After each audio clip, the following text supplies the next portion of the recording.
Atmavandan. Greetings, everyone. Welcome. Welcome to day 2 of Claiming True Desires. But it doesn't feel like day 2, right? Because many of us are continuing from Hindi group. So it's already day 5. And it feels like we have learned so much about it, so deep and profound opening within, right?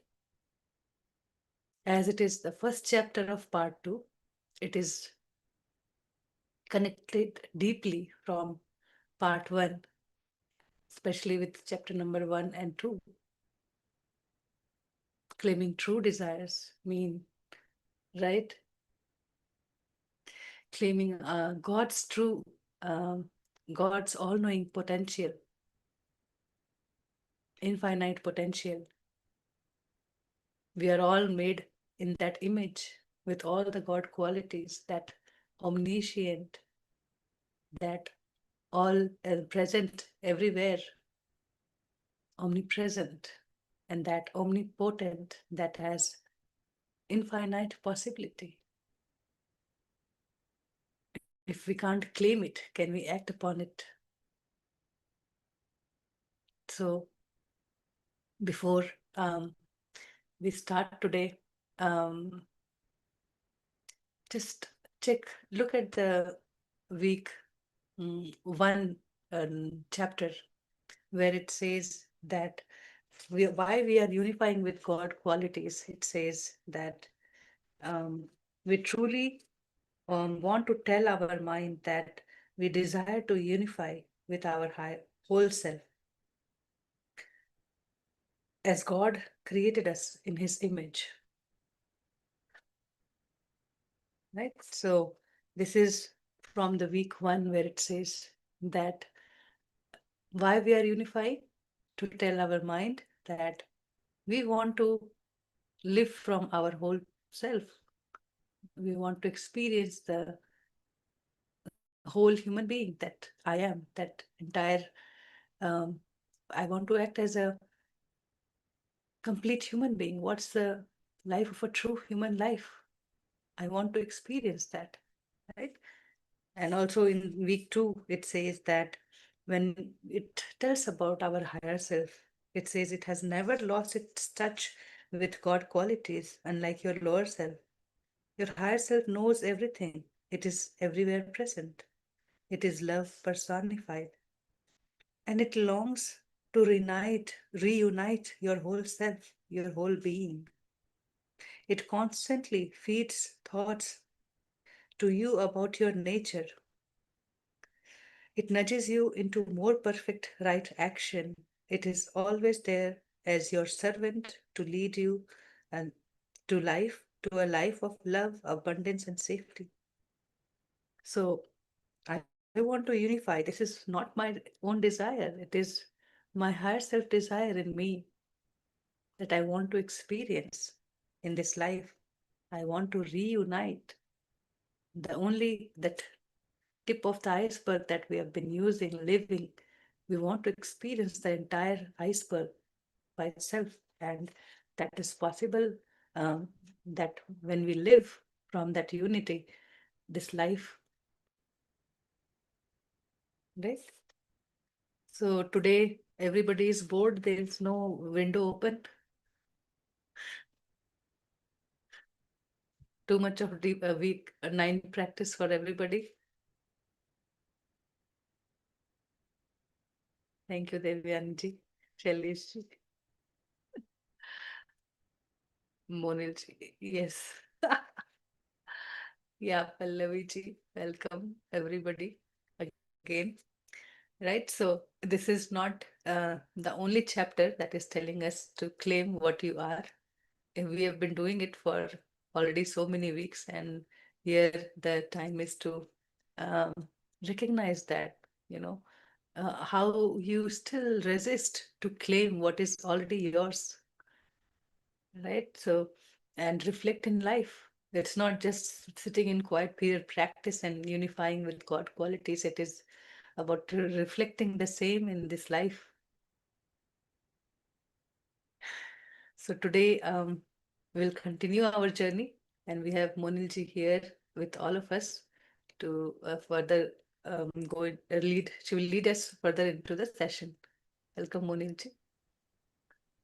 Thank you, Preeti ji, for all your insights, and namaste to both of you, to Saleji and you, and also to all the masters who are present here and also on the YouTube.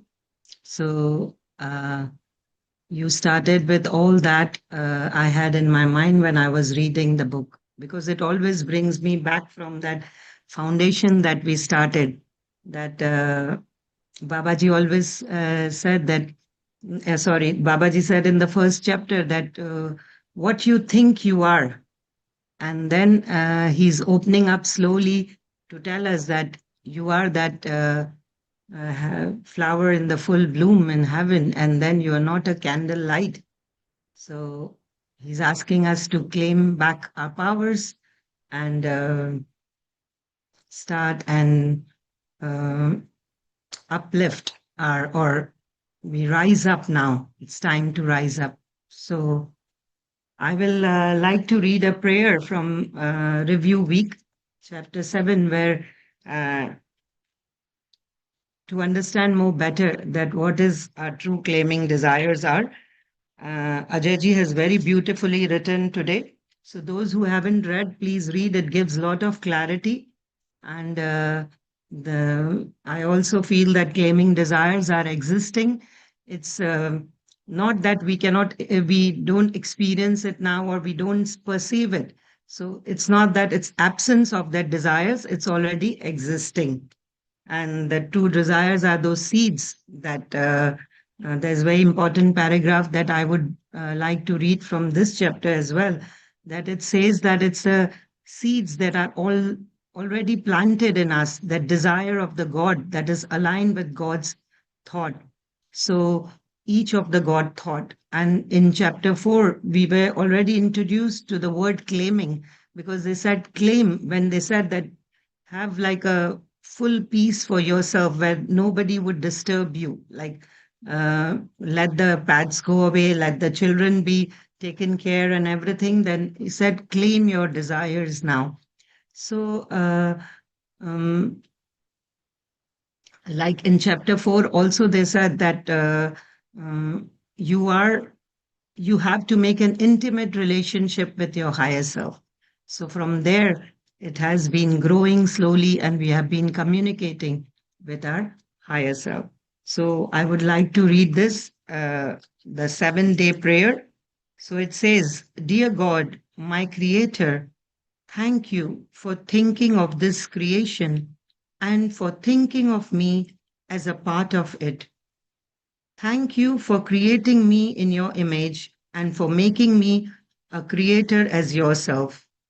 I ask now for your thoughts so that my creation is full of love, also happiness, also abundance, also happiness, also abundance, also, and peace, also. And then he says at the end, realize that those times came to you because you created them with your thoughts. Take full credit. So he's asking us to claim what is already ours. It's just like in the seed form, those desires, but yet to become a tree and blossom and give flowers and fruits. So while I was reading the first paragraph, that all these reminders that has been uh, given as a checklist in this chapter 9 for us to bring our awareness back to that. First of all, the checklist is for us to see that how we doing our practice, and these are the steps. It's made it very convenient for us to see. It's also in the activity book, and then remind us. Those are like reminders for us, but there's also a purpose of it, that Babaji says of the quiet practices, that in part 1 we had been told that these enjoy. the quiet moments. And now there is a word of caution for this. Why? Because when our quiet practices become too serene and too peaceful, then it's difficult to come out of it. And then Babaji wants us to have a balanced life, like Gautam Buddha said, Madhya Marg. And Patriji also said, Sansar Mehi Nirvan.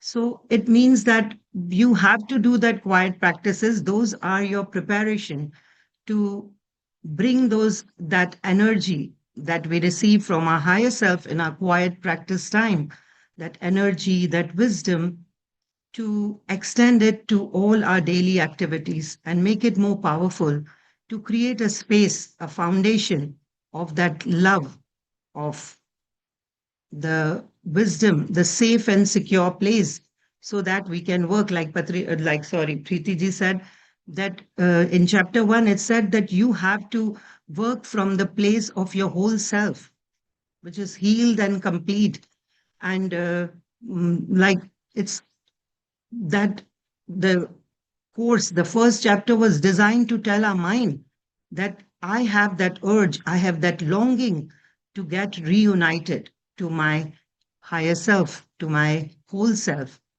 So, so the seed is already there, but we need to realize it now. So we have to shift our awareness. So in all those daily activities, we need to be like in an awareness state. We have to be in that center of our being and then work from there. So that is the place of our whole self. When we do not move here and there, and then we are focused, we are aware of what we are doing. And then because when we are uh, behaving or our behavior or whatever we are doing in our day-to-day life, if we are moving our focus away, we are moving away from our focus, then what happens? It creates the thoughts again, those negative thoughts. So what we are creating that time, so how we are reacting to those to that real life situations where we need to keep our calm, when we need to be the hearts in the heart center, and we need to work from that place of whole, which is healed and complete. So that's why these are all powerful reminder for us to bring us back to that center, to keep us focused. So while I was reading today, I read the Hindi book, the chapter for 3 days. But when I was reading today, it reminded me of Patriji. So I thought that this would be a good example, I thought, for better, and I understood it with so much clarity. So, like Patriji's life, how it started. He was just like one of us, unaware, and he was living a life. He was in agriculture, he was earning money for his family, he was sustaining his life, taking his responsibilities, taking his life ahead, like all of us, and pleasing our family or doing all that we are supposed to. We are like conditioned socially. So, and then how one day when he got that wisdom, when he became self aware, when he became self realized, then nothing could stop him. He became unstoppable. He did not think about the social conditioning or anything. He just moved forward with his vision, which was already there. That desire was already there in him, that seed that Babaji is talking about. And he moved forward and he just carried on his vision, and we all became a part of that vision. So he fulfilled his dreams, and then it was not an easy thing for him to do. And then, but he believed in himself. He came out of that lower or the lack mentality, and he did not think that what's going to happen to my family, how my family is going to survive with these limited resources. And when I went to Bangalore Pyramid Valley, so I saw that he's staying in an house which is be owned by other people. It's the land, and there the whole Pyramid Valleys was, but he did not have that flow of income now. That when he was carrying out his purpose or he was carrying out his motive, but he had abundance because he was staying there and carrying out his purpose, working from his place of whole self. And then how his desires became successful when he had no resources, and how people came together and fulfilled his vision of this. So the desires were already there, and then the the fruits of it, or the blossoming of it happened.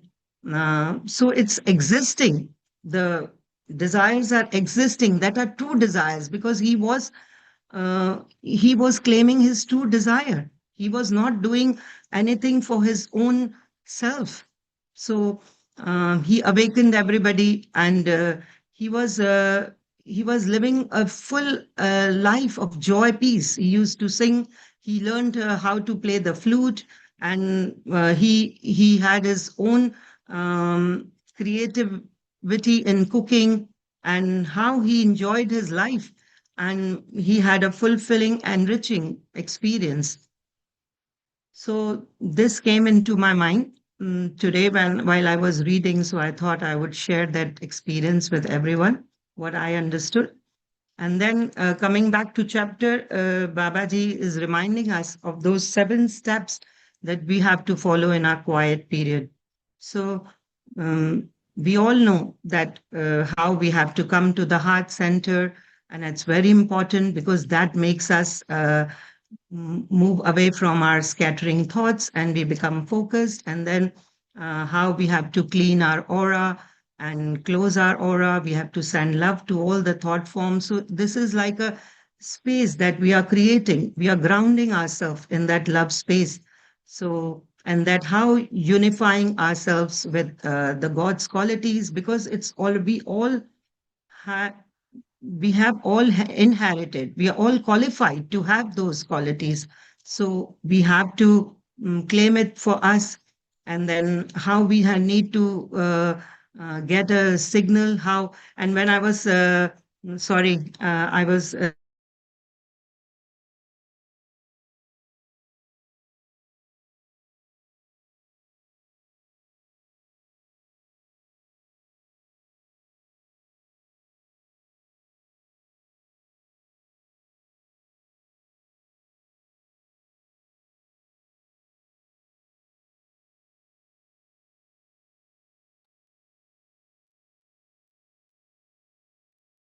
Okay. So she is temporarily out of reach, but we can use this time to write in comments, how do I identify my true desires? Do I still feel that I need to borrow it from somewhere, or um, it is arising naturally? And whatever it may be just my higher self's true desire to unify. So you can share that in the chat group, Zoom chat itself, or YouTube. Welcome back, Monilji. Sorry, I don't know. Suddenly the Wi-Fi was playing. So I was saying that how she calls me, that this is so similarly, we have to state the purpose of our connection to the higher self, that what we need to communicate with our higher self. And then when we get the signal, and then we ask the higher self, like for this chapter, we will ask that communicate to me my true desires. And then that communication that happened, or we whatever message we received from the higher self, then we need to implement it. We need to apply it to our day-to-day activity and see that, like, from what are my true desires, and then we have to work in accordance with that purpose or the motive. So, and then Babaji says that you uh, must be very accustomed to all the daily practices, like the quiet practice or the aura cleaning. So, when we all know by now that when we need to clean our aura and in what circumstances. So we have to close our aura when we are in the crowded places, or we are uh, with someone who's not feeling well, who's ill, and when negative thoughts surround us, even when we are sitting in our home and suddenly there's a like a lots of negativity we can face, because sometimes our thoughts just go anywhere, and we have those grudges or anything, it comes up. So we have to close our aura to all and uninvited influences, and then how we have to clear our aura when we feel moody, we feel lacking energy. This happened to me a lot when last year I was not aware of the cleaning and closing the aura very often. So whenever I went out and came back, I suddenly I enjoyed with my friends. I had a very nice day. And suddenly when I came home, I felt my energy is all drained and I'm completely like exhausted while I didn't do anything. So this year I have been more practicing it more often. I'm making sure that I'm doing it every time I step out or step in, and whenever it's important. So it says that observe the symptoms that you're facing. If you feel irritability or moody, or you have lost your temper for no reason, and you have uh, moved away from your heart center. So, and then sending love should be a very natural thing now, because sending love is like our mantra. And then we also read in chapter 3, whatever goes out comes back again. So we need to we have to open to receive love also when we give. So love will come back, because this says that love, something will come back to you as you give. So, not necessary that it comes back to you in the same way as you gave or from the same person. It can come from unexpected ways. And then we have been reminded about forgiveness, that how forgiveness is very important now that we know the new concept, like the real concept, I would say, of forgiveness. That we know that when we send love to somebody in chapter 6, what we said, I'm sending you love from my heart, and I forgive you, knowing that neither you or nor anyone else can infringe on my perfection. So we have to remember that even if our thoughts are not very clear at any time, or it's clouded by fears or by doubts, but still uh, or we are being misguided by like grudges or anything, or differences, different viewpoints, but we are still perfect. In that imperfect thinking, also we are perfect. And then we have been reminded of the bedtime practices. Bedtime practices are very important. Saliji has been reminding us that whatever we sleep with, and then we wake up with that thought. So, like he said yesterday, we park our cars and then it's ready, it's rested, and it's ready for the next morning to uh, give us a ride, or we can drive it back again. So this is very important. And then Babaji says that you have to create a space of healing or loving, healing or safe and secure place for yourself. So it will only happen when you will shift your awareness from your thoughts. So your mind chatter is always going on in the background. So instead of that, replace it with the uh, thoughts of love, thoughts of sending light to somebody, or the healing thoughts, like we do it from aura cleaning. So we have to clear that our aura and that energy, and make a loving space for us from where we can operate.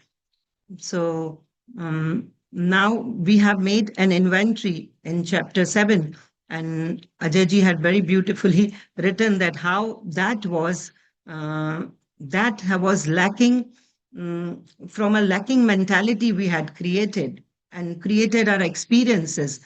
And so the thoughts create our reality. So we were not aware that time when we created that. We were insecure, we were conditioned by our by the society, by whatever limited knowledge we had, the limited perception. We were clouded by thoughts of doubts, or we couldn't stand for the truth because we were afraid of being abandoned or being not approved by the society. And then we created all this to please others. So for this, I remember that how Osho says, it's in Hindi, that सबसे बड़ा रोग क्या कहेंगे लोग.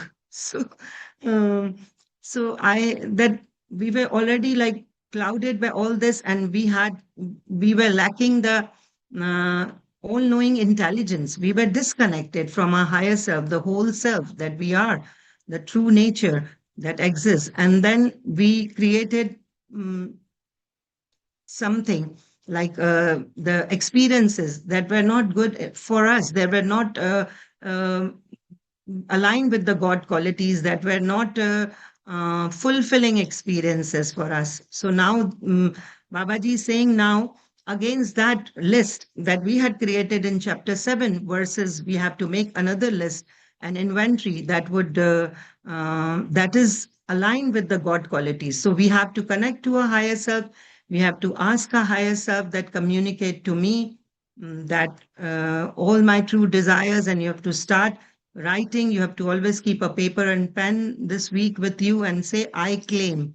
And it always should be in the present tense, because the past is gone and it's become powerless. We can't go and change the past. And if we are rocking between the future and the past, it brings us nowhere. So the power lies in the present moment. We need to operate from this present moment, because mm, sometimes what happens is that the past affects our future, because we had those misconceptions or limited perceptions with us. So we have some deep rooted mental patterns in our subconscious mind that might interfere in our future creation. So we need to always be I claim. You have to see your current affairs and also state and also ask help from higher self, guidance from higher self in those directions. So when claiming something, we need to consider some things. We need to be mindful of some things, that if we are claiming something, we are with our higher self completely. We take a signal from higher self and we make sure that we are connected to higher self. And then uh, some criteria that we need to follow is that, first of all, we need to understand that what we think ownership is only our illusion. So I had heard this long back that uh, a thief steals you of your possessions, but a guru steals you of the sense of your possession. So, like Sailesh repeated the story about the saint and the king yesterday. So it's all about that what you think, that it's all. So I will also share one of my experience on this, that I'm living in Hong Kong in a rented apartment. So whenever I go out and I'm tired, or whenever I'm coming back from holidays or something, when I come back home, I said, oh, God, it's so nice to be back home in the comfort of the home, and it gives me so much, even if I'm staying with the best of the comforts when I'm in holiday. And but when I come back home and sit on my sofa, I feel so relieved, so comfortable, everything.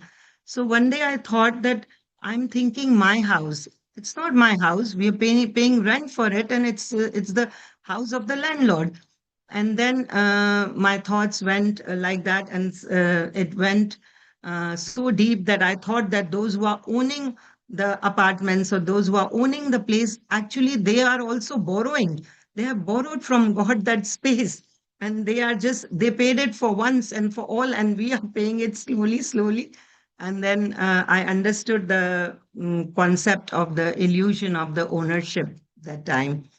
So Babaji says you have to be detached from that my and mine, what we think that we are, that we possess. And then uh, everything is for our enjoyment and for our use. So all the things that we have in this world provided by all the facilities, all the comforts, anything and everything is all being like we have borrowed that and we have to use them and then we have to leave them as they are.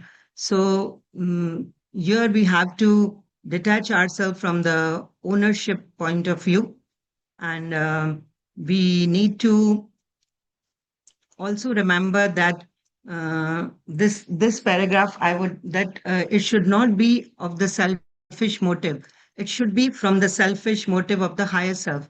So to explain this, it's like when our awareness shifts, our thoughts are shifted from the lower mindset to the higher mindset. So the priority changes in life.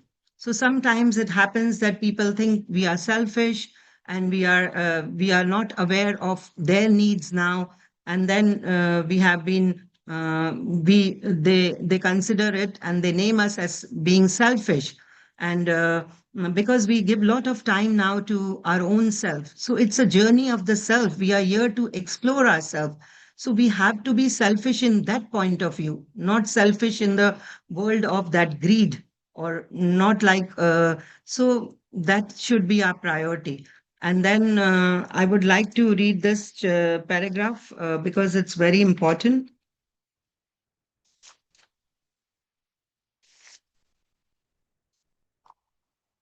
It says that fortunately, you need not labor over the distinctions. You simply need to ask your higher self for your true desires. These are desires in truth.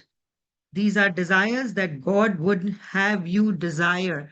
So, actually, that desire, that true desire, has been instilled to us because we are now aligning to God's thoughts, and we are like fulfilling the God's thoughts. It's like expressing something which is already inside us and giving it a shape, a form, a matter, or an experience that we are going to have. So I really like this line that these are desires that God would have you desire because they are in tune with God's thought that made creation.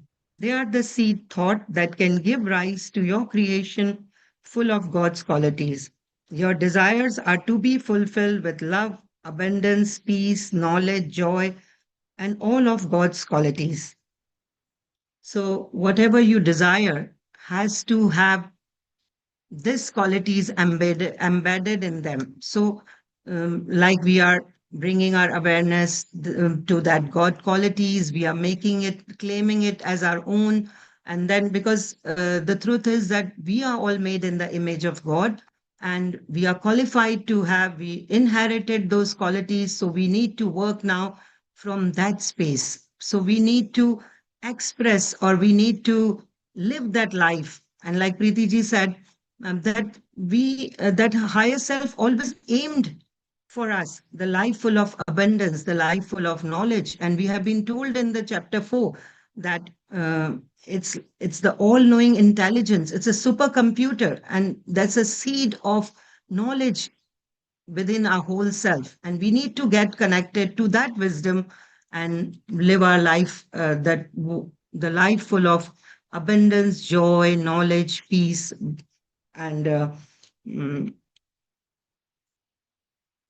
love. So it says that God is omnipresent, and then you are contained in that God's thought.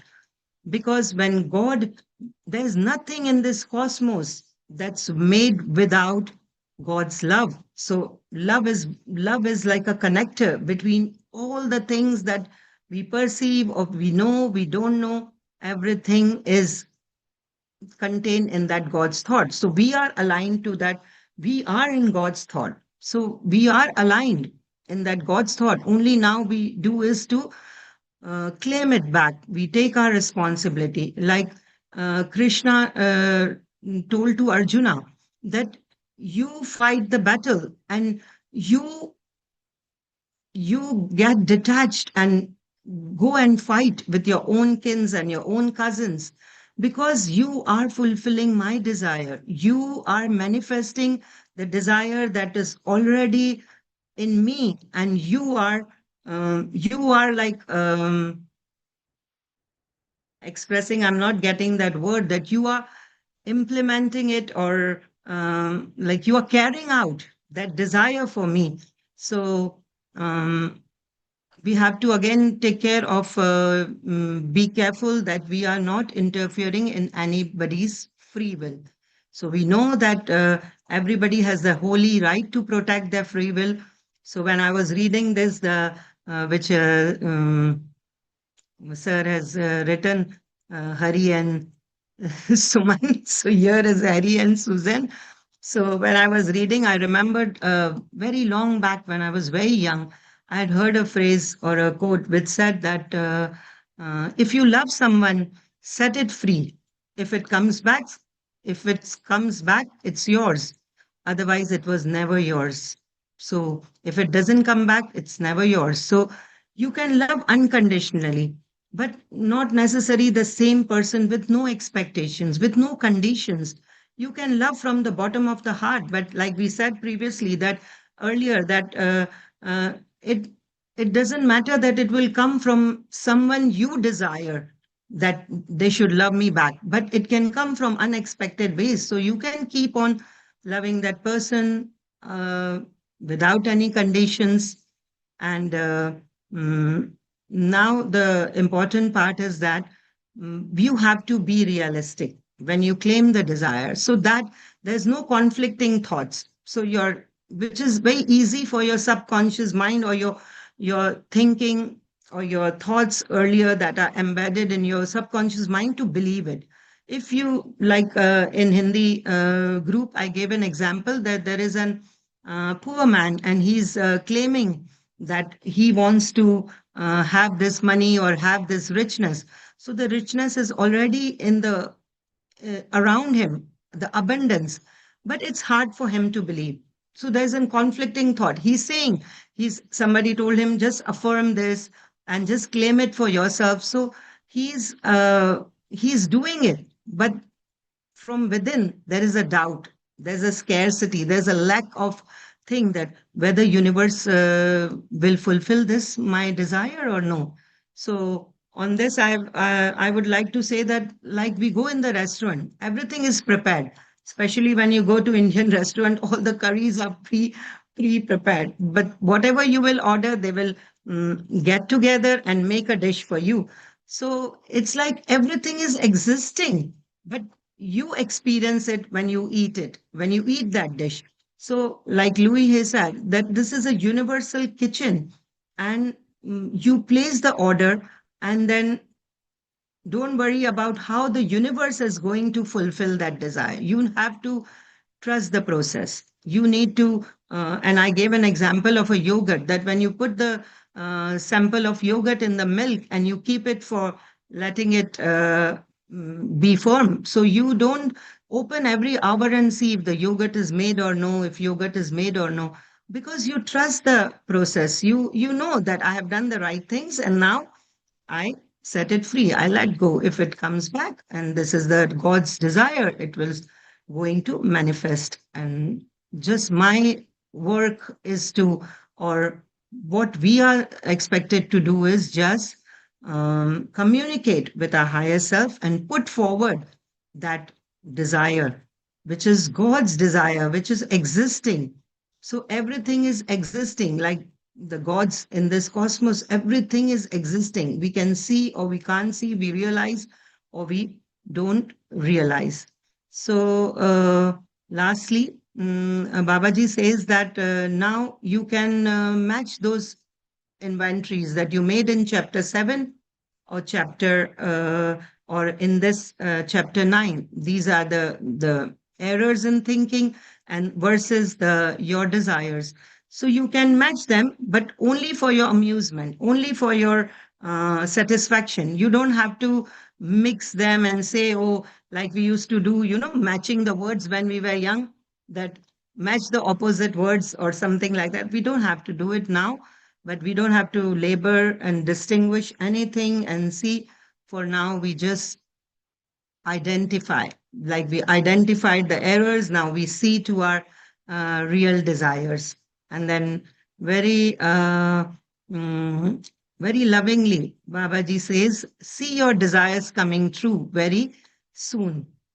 So I hope I have covered all the points and that I wanted to share with you all. I got very excited. And then one more thing I want to share is that when we were in the limited thinking, the limited perception, what we knew is man proposes and God disposes, or to err is human, like we read in the part one.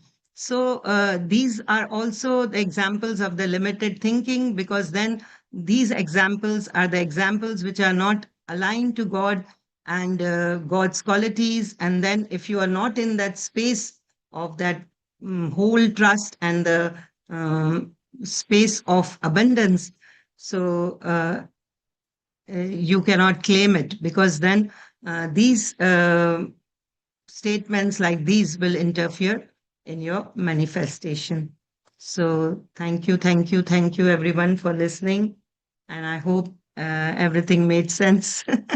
And Yeah. whatever I understood, I genuinely shared with you all. Uh, And I was very happy to share. I was very excited today.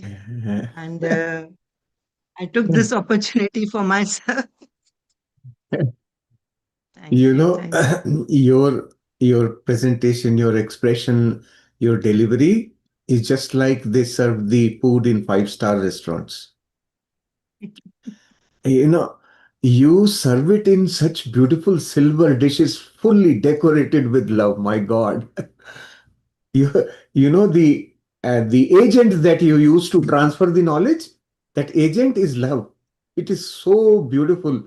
I just can't express that. Your passion in the delivery comes with passion coming from your heart. It is really, really beautiful. Thank you so much for sharing all that you have learned from Welcome. this chapter. This is the beauty. That's uh, that's the excitement of unified, and we can all Why I could feel share it. it with so much confidence, or so much with that, really from that space of love, because I have achieved it. I have Uh, traveled from that lower space, and from that fear. VTG is all evident for my journey, that how I have traveled from that space of lack, the space of fear and doubting myself, to the space of my higher self. So uh, thank you to Babaji. Thank you to you all from the bottom of my heart. And But the today the so revision flow when sessions opened, really were very powerful. I that during the revision sessions were going on, the voice came from myself that I can do it. So thank you for that strength, and that um, you, something pushed me from these you sessions. I know you for 5 years now. You have always been this much capable. You have never been less. You were always doing excellent things. The way you started contributing in Seth workshop, I cannot forget that. It was such a wonderful expression that you had. And I still have your collection with me. So it's all of us have that ability. We just don't express it. We don't use it. And now you are using it. And we are benefiting from it. the way Thank you. This. session Thank you. opened It's all today, comes from nobody is you. there. Today Monilji had to lead and I cannot see a single window open. I said, what happened? Is there a class or not? No. Mm, This flow was making it stand, so it's mm. like the peace before the turmoil. So everything was put together from chapter number 1 2, where I started, and she came and adding chapter number 7. If you go back, read chapter number 7, then again you will find there Babaji is saying that you cannot have no desire. So the question is not whether should I have desire or no desire, but if you know that you are made in that God qualities and you are here in this world of materials, you will use those qualities and you will create. Right. Right? And now comes what to create. There's no fight. There's Yeah. no fight with desire, no fight or um, what to create and what not to create. Even if I Yeah. want to eat something, Yeah. that's my desire, and that would be served by the nature with Mm. love. Who is serving? I am serving myself, because the way it says that before even we think of our desire, it says that the whole thing is yours. You have to claim it. Just how does a kid live in a house? He doesn't Mm. own the house. So how do we belong to this entire cosmos? Mm. It is trying to tell us to reflect on that connection. Mm. You don't have to own a tree. You don't have to own a tree to pick mangoes, like we used to do in our childhood. Steal, go to the neighbor's boundary and then go steal the fruit. And that is the most sweetest and the delicious fruit we would ever have.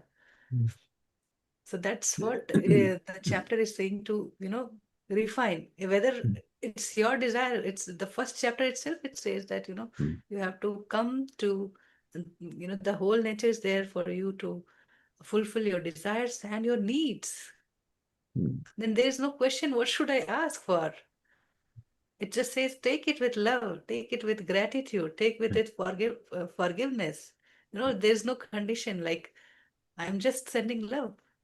Love and love, forgiveness and love, they're Mm. the one and the same, and gratitude is the same. So wholeheartedly.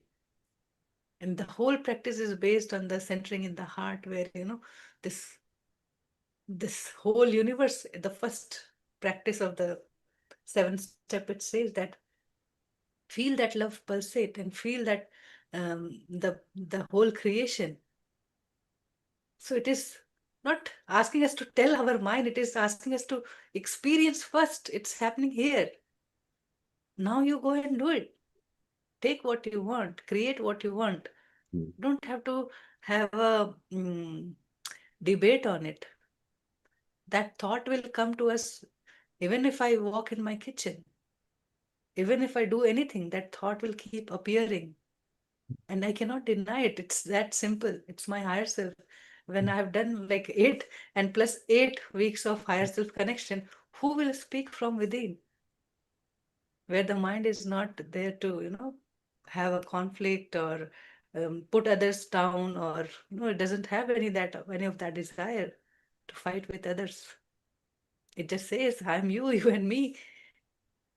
That's how we are, like starting from chapter 6 and 7, and we are building upon it.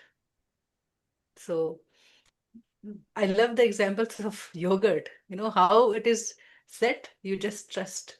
So just trust that how we are made and allow your desire to flow. It will come when we give it permission. So what if the God personified is walking on earth and it's like just enjoying? That's what we are, but we don't see ourselves from that point. So it's asking us to look from there. What if your higher self is walking, and how the life would be now?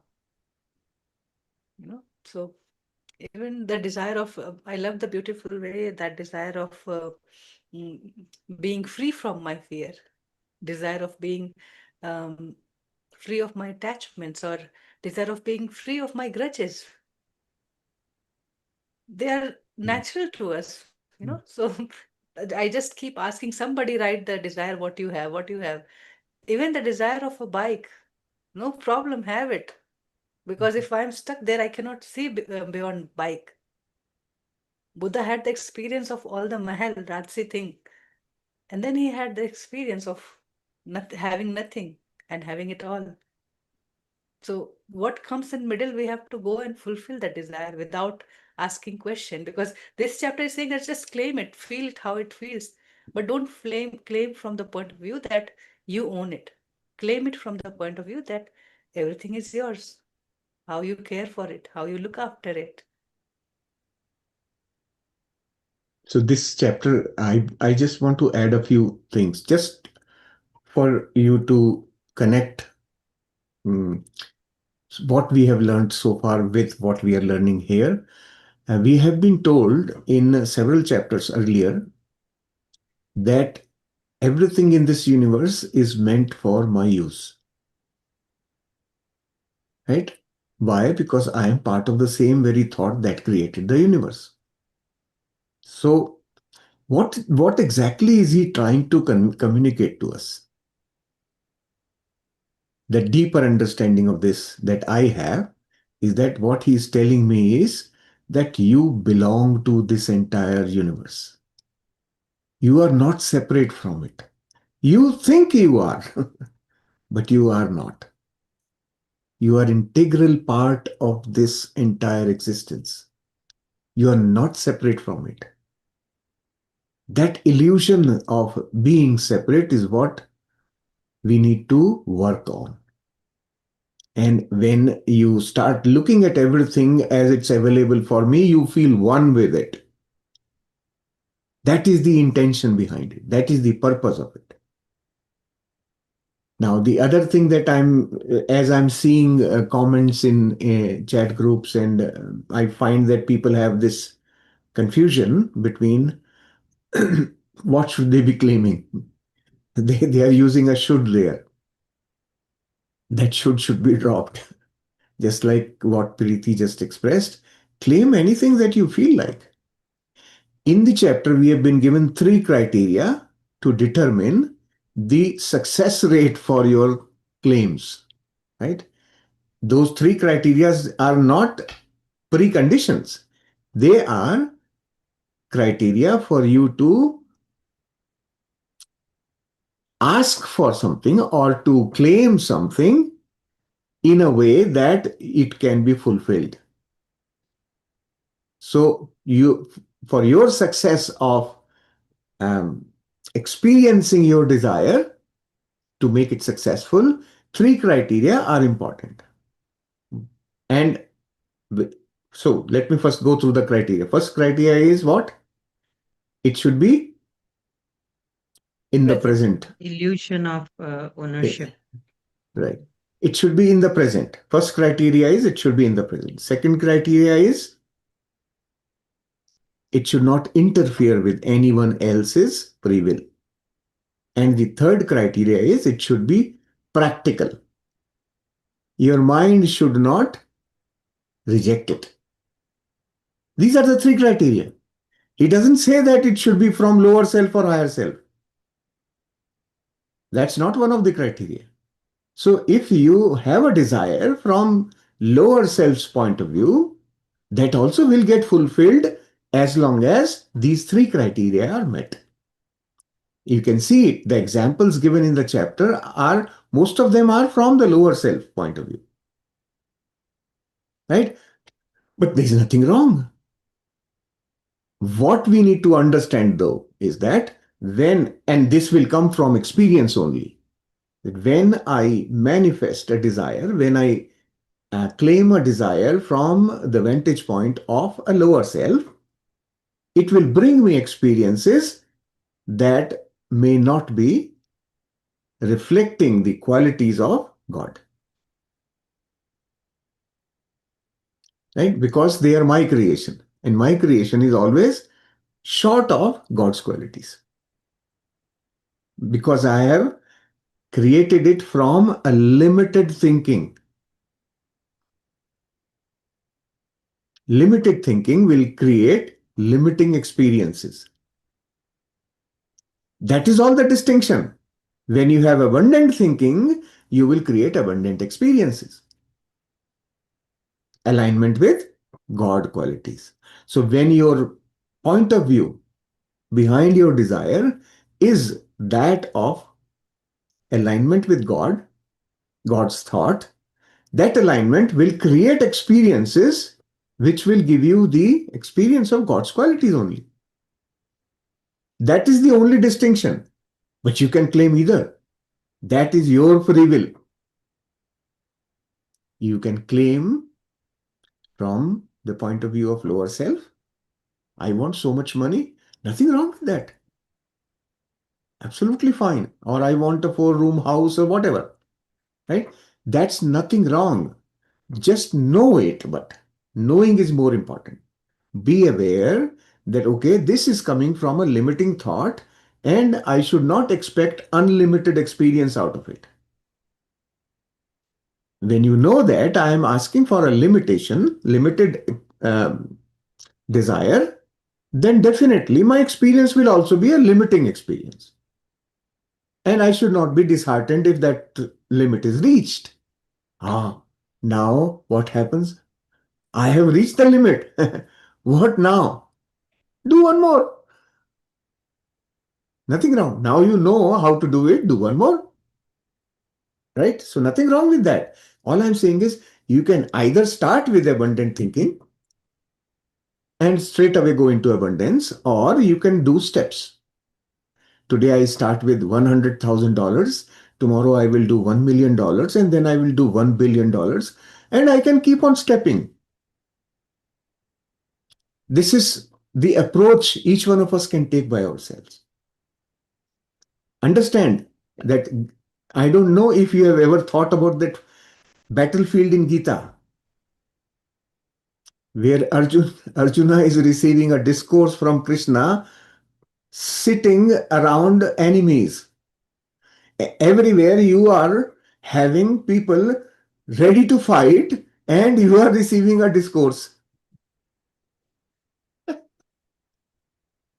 Imagine, just for understanding, if Krishna had not given him the discourse and Arjuna would have remained in his thought, oh, I can't kill my cousins and my grandfather and whatnot. Would those other people have waited for him? They would simply charge and kill these people right away. Why? They were governed by nature. All of them were governed by nature. Whether this guy is doing pap or punya, it doesn't matter. They will simply come and do the job. Understand this. Nature behaves in its own way. The seed will germinate when all the conditions around it are fulfilled. Then nothing can stop it. It will germinate. A hungry person cannot believe that, it can have it all.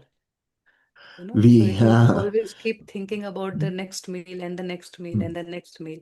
And that is how I understand the paragraph when you see where it says about the ownership. In that paragraph, it says that the entire universe is you. Just I'll read it for you. That remember, you are of the same thought of God as everything else is. This means that everything in the cosmos is one with you. You are that. That's where I am. Even that poor person who has no next meal, he is that. So he's asking us to look from that everything that is there is you. It is you. So everything is for use and enjoyment. So uplift that thought, that I have to ask, or there's some injustice, or there's a fight going inside. How do I get my next meal? So he's saying that just know that it is there. Everything is already there for you, for your enjoyment and for your use. Now, this is different from man-made illusion called ownership. I earn, I eat. Then all the sadhu people will be hungry because they don't earn. But even an ant is taken care on this planet where there is enough for everybody, for every little creature. Now, don't confuse the two and just remember that everything and everyone is for your enjoyment. So do not get into that ownership mode, but use everything that is there, and you need only claim it for your use with love, thankfulness, and forgiveness. So what it is telling us that even though you claim this $20,000 or whatever money you are claiming, you are claiming with love, thankfulness, and forgiveness. The experience you are claiming, right? And when you are spending, you received it with love, then how would be your the state of heart when you are spending it? It will automatically connect you to the people or the surrounding around you. So it is not just for my use, I'm also serving in the community, giving away. Even though I get the things, but I know nature is giving me. So it is asking us to take our awareness from that limited person, one meal, to the meal that is being served is also from the cosmos, that where I have everything, where I am everything, and also to be grateful. And that means I'm also returning that love that I received. So it is like the outcome of the process that we are doing. I've highlighted those keywords where they've asked for a perfect unconditional love relationship, and it says that it is for everyone's highest interest. It is not the highest interest of that person only, but that unconditional love relationship is for all, for everybody. So what I think is, it just says that you don't have to fight with you what you want to desire or what not. Just ask your higher self. The same thought will keep coming to you. You cannot get rid of it. It means you want to experience that. Just it is that easy. And what if I want to have a something physical thing, but now before it was like I want a bungalow, I want a Ferrari, but what I want to experience, I want to experience these God qualities, and it cannot be simulated or created by mind.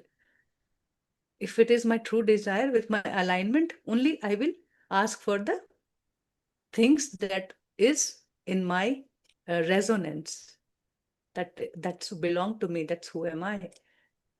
So it's asking us to focus on the heart that creates. It's not asking, it is just knowing that it is there, just like a research from unknown to known. That even it says what you want to experience, that is unknown. But the next time, if you go deep, next few paragraph, it says you cannot deny the God qualities you are.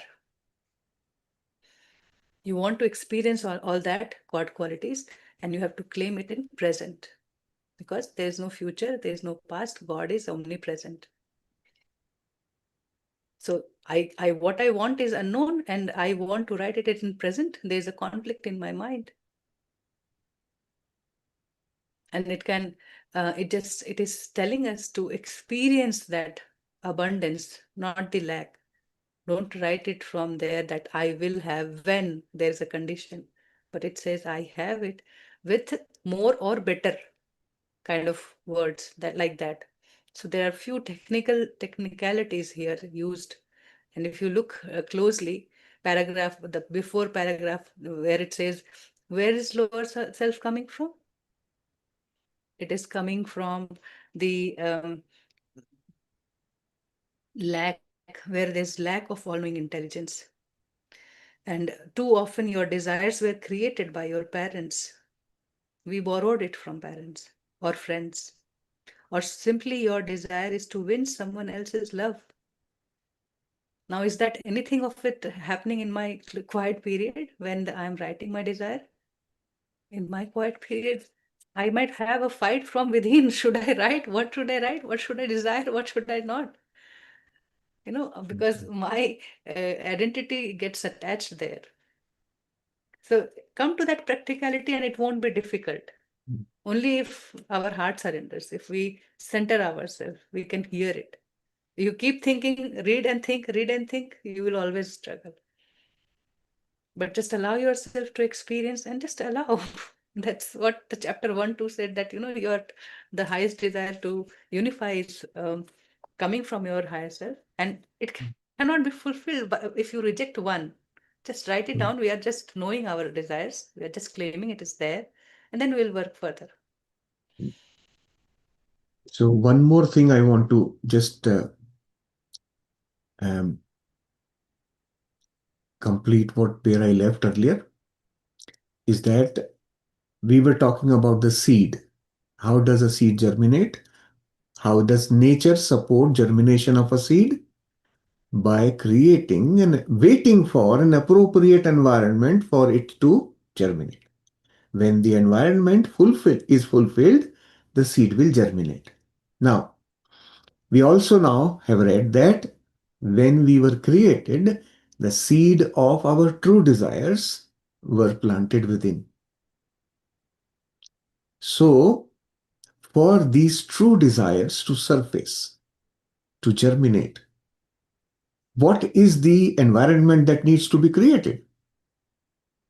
What is the supporting environment that the seed requires to just start germinating and blossom? That environment is alignment with God's thought. The moment you align with God's thought, all these seeds will start germinating. And you will begin to see your true desires automatically.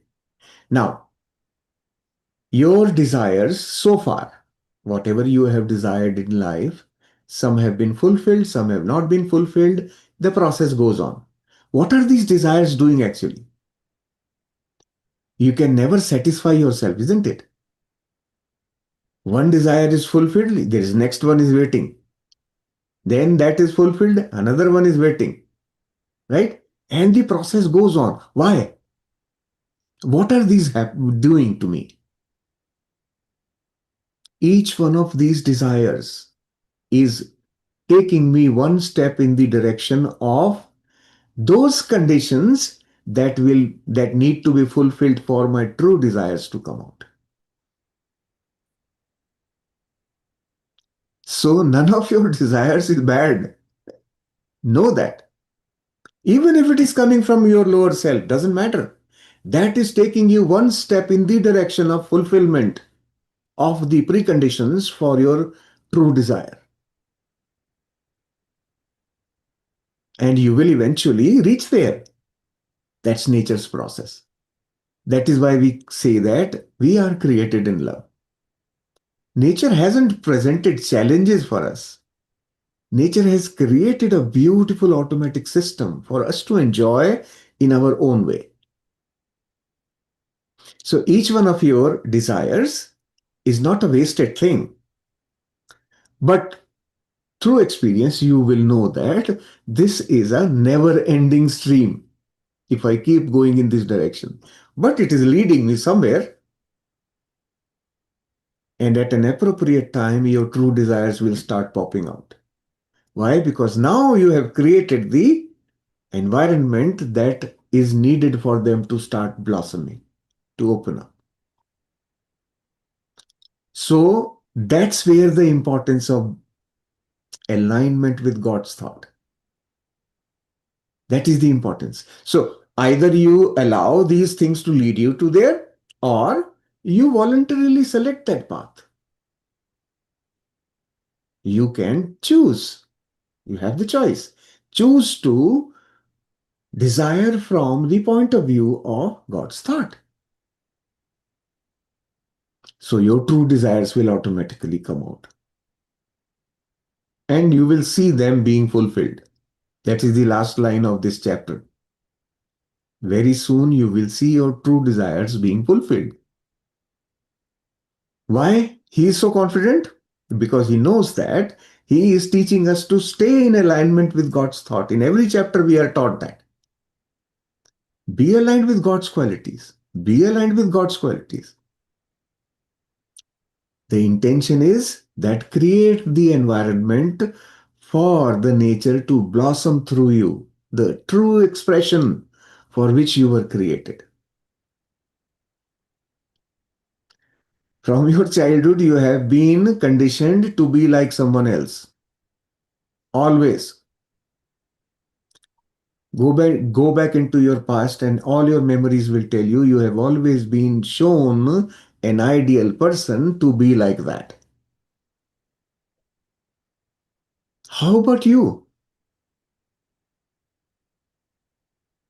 Who will become like you? First, you have to become like yourself. We are not born to be like Krishna or Shiva. We are not. I am born to be like Shailesh. not like anybody else. None of you is meant to be in this universe to be like anybody else. That is a very wrong teaching that we get from the childhood. We are never allowed to be who we are. Now that you are aware, start working on that. That is what unified is about. Knowing the self. Who I am. What am I here for? I don't want to be a spiritual person. Why? Because I see that person is very, famous because he's a spiritual person. So I want to be like him. No, not necessary. It doesn't get you anything. You have to first figure out who I am and what I am here for, and then be that. And you will get exactly the experience that God has. You will know what God is experiencing by being yourself. And your list of true desires will actually tell you that. This list is that important. It will tell you this is what you are here for. And then you will know, oh my God, I never thought of this. I need to be like this. Well, good. I will just start doing it. Start doing it, and you will experience all that God experiences through us. The joy, the love, everything, the peace, the fulfillment, the completeness, wholeness, all that you will experience just by being who you are. And your true desires are the map. That is the guide map. The list in chapter 7 and 9 are very, very important. 9 tells you who you want to be, and 7 tells you what is stopping you from being that. As simple. Nothing complex, no complicated things to be done, no yoga, none of that. You just be who you are. Eh, This is what I have learned from my own knowing so far.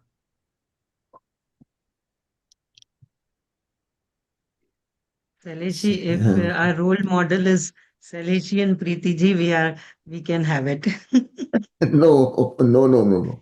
Yes, This gets is us ex- inspired and no, this is what we I don't want always, to be like you, but we get really inspired and we get all that. yes, We right. get that trigger to learn, learn, learn, and learn more. That trigger is what is pointing you in the direction of your own true desire.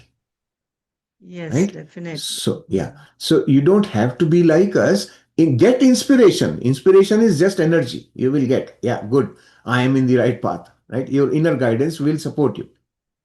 But you still need to figure out, what am I here for? And that is what you have to be. So Preetiji's practice of being in the art space is that only, actually. That is what it tells us to be. Be who you are. In the heart space, you can be no one else.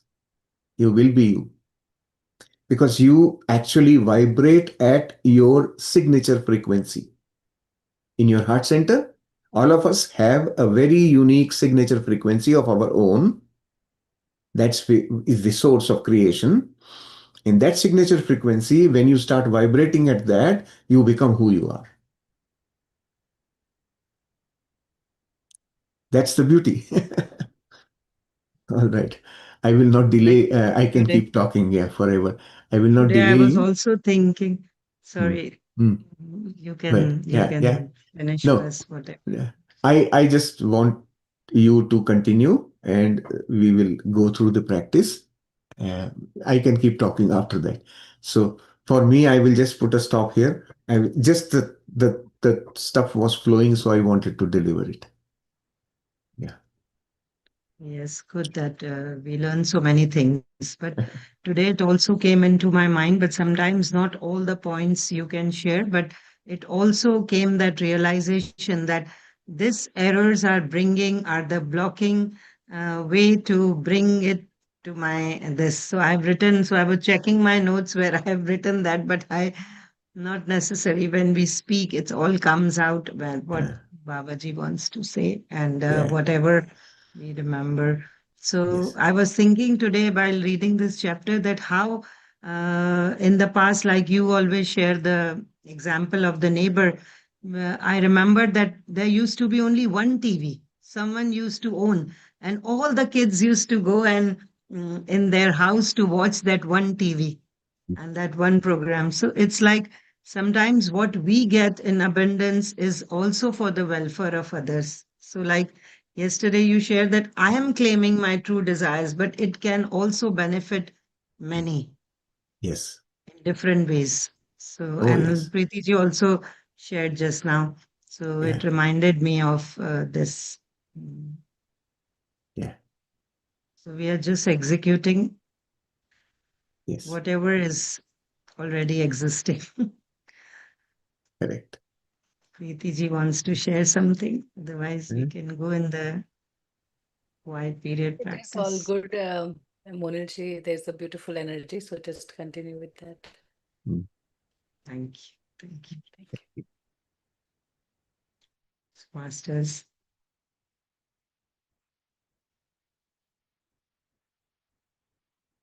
Let's bring our awareness to our breath, to our body, and come in that space from the scattered thoughts. Bring back to the awareness of the breath.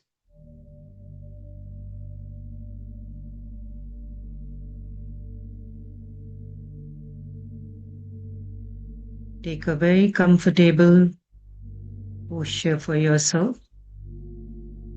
Keep your back straight. And however you feel right for yourself and comfortable, you can sit in that posture.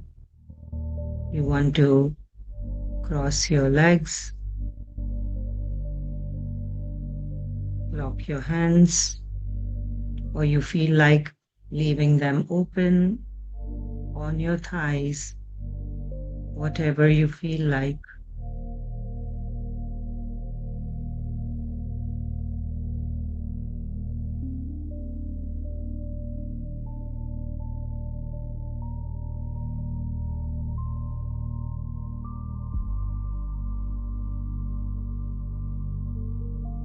Bring your awareness to your breath.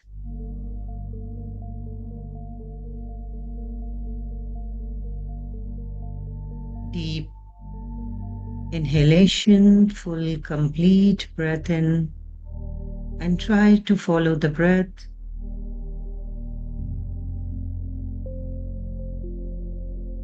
And let it go.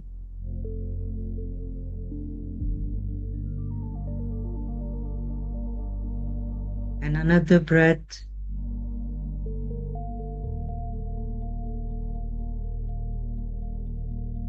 That makes you more aware of where you are seated.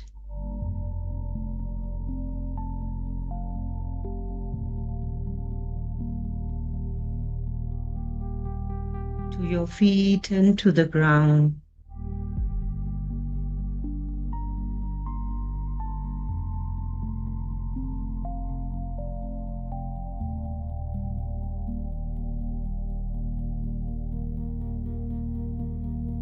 Take one more deep breath in.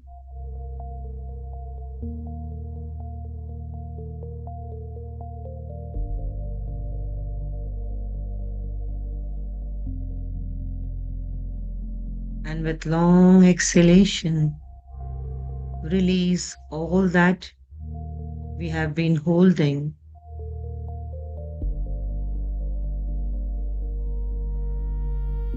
All that served us in the past.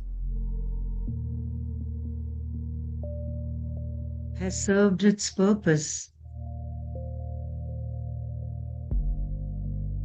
So let go from your mind.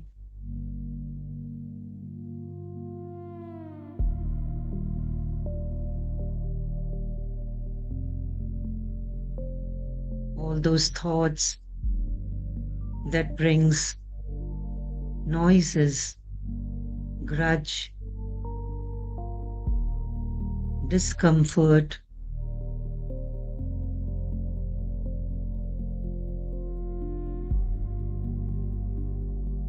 feel like you're letting it go.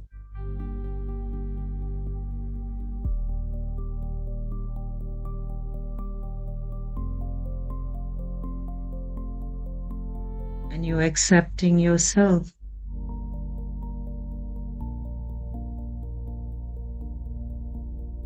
as you are.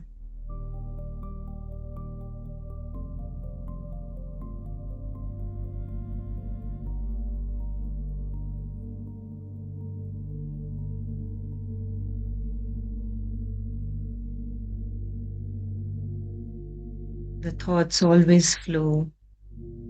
It comes and it goes. We cannot control the thoughts. So the best is to witness them.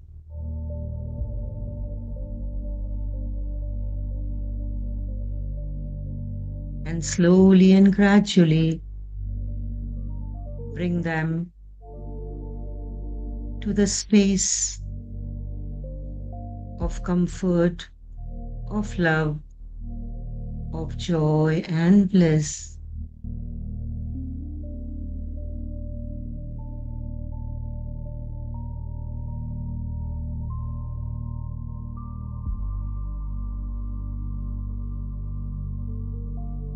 Feel the pulsation in your heart.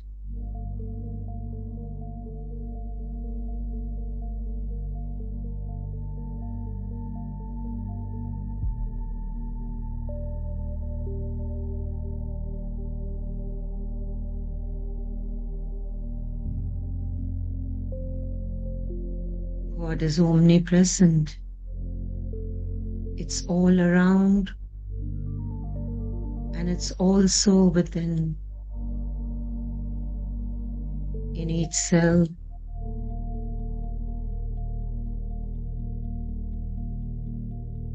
in each of your body part.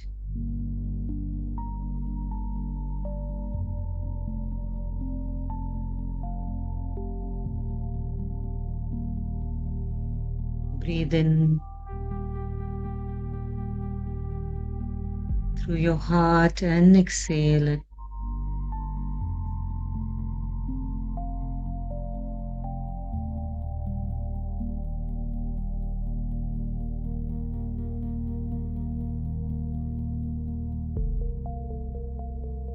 We are all part of that cosmos.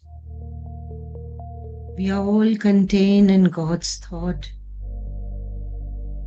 We are in His thoughts.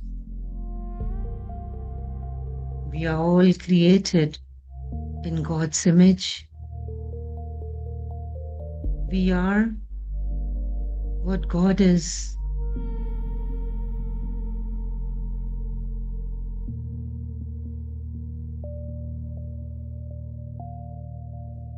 It's like the flow of the water cannot be separated from the water or the waves of the ocean.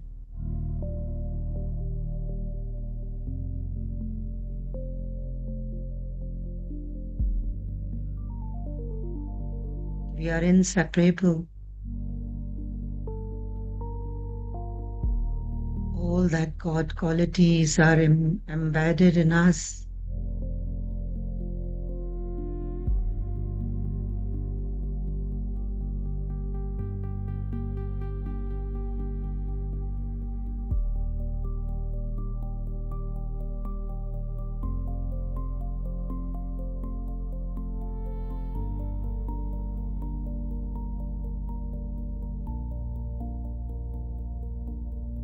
There's nothing in the universe or the cosmos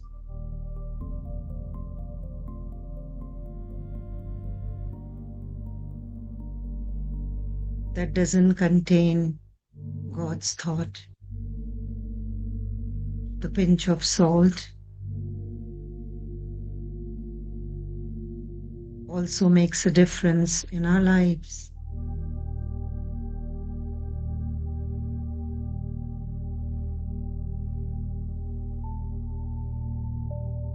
A small pebble to a mountain. Everything is there for a purpose, a reason.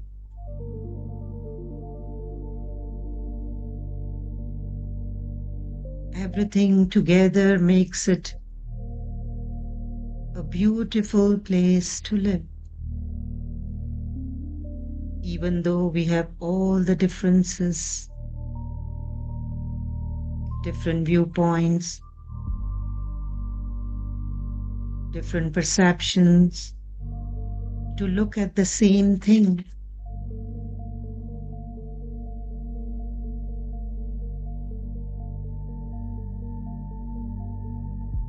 In spite of all that differences in the looks, in thinking,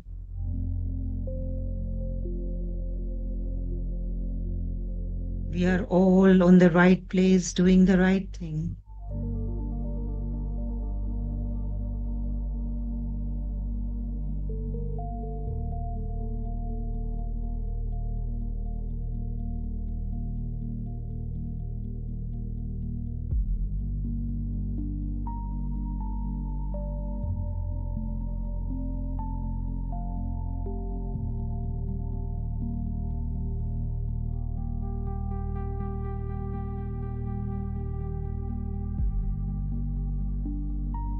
Feel the connection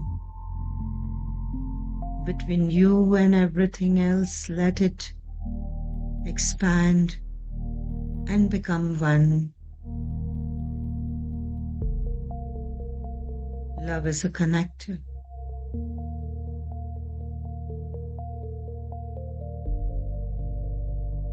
We have everything around us that makes our life whole and healed.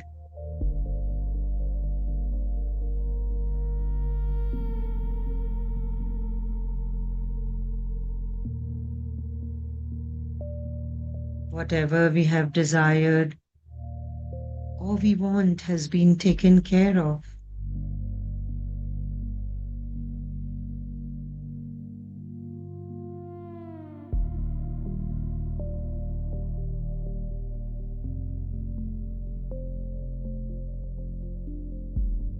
Buddha left his home in search of truth.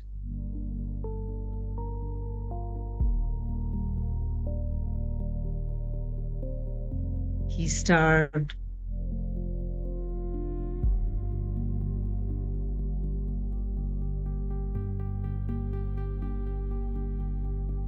He went door to door, one teacher after another.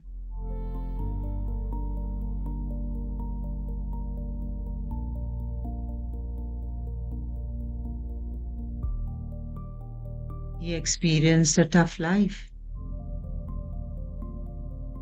As he was searching everything outside. But one day when he sat under the Bodhi tree, when he left all his efforts, only with his breath, that's the time when he realized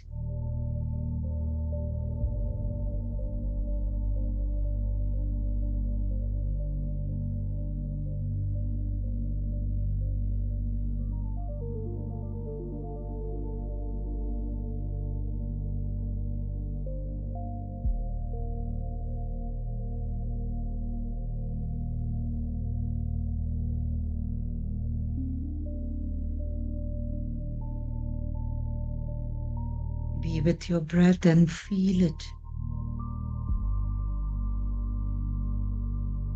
Feel the space that this breath is creating.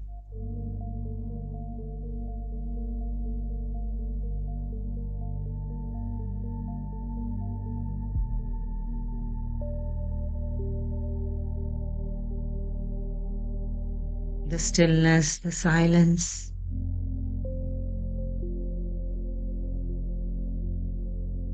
Is the mind getting quieter?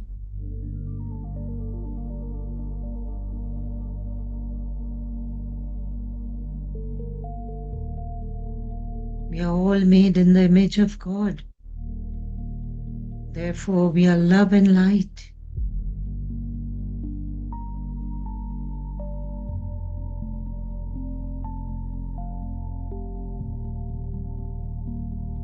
God's qualities is God Himself.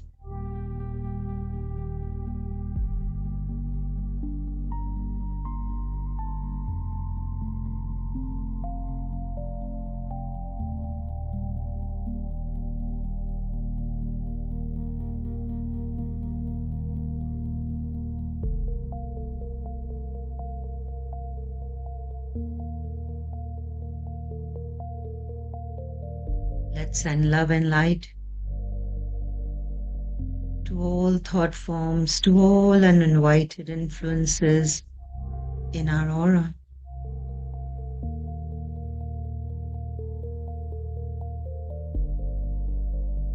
Let this love space expand.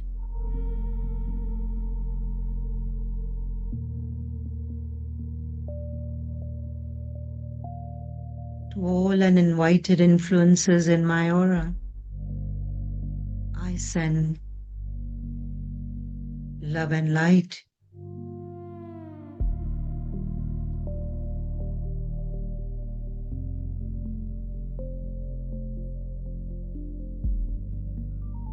You are each whole and healed.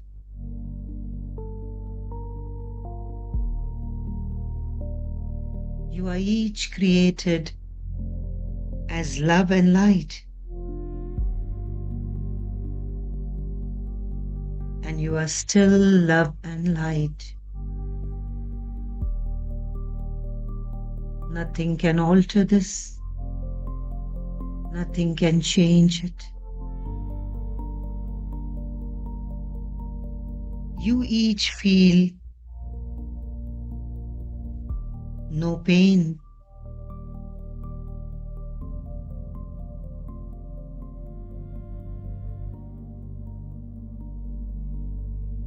And you are not afraid.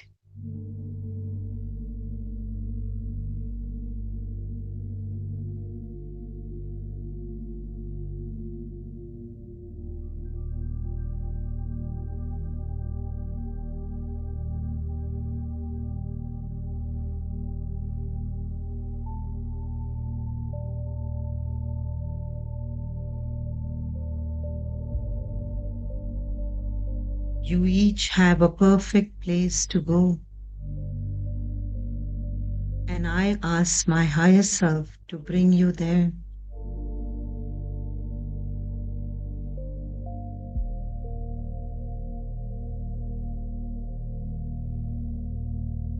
Each of you, go in peace now. I close my aura to all except my higher self.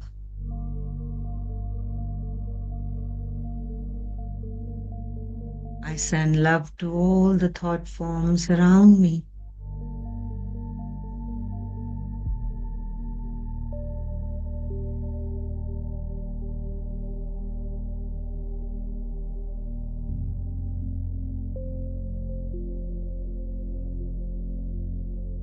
Yes, we are heart-centered now. And everything is so serene, so quiet. While enjoying these moments of love, of silence, joy, and bliss.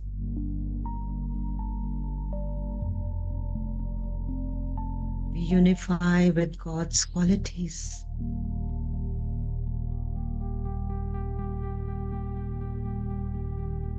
And we claim it as our own.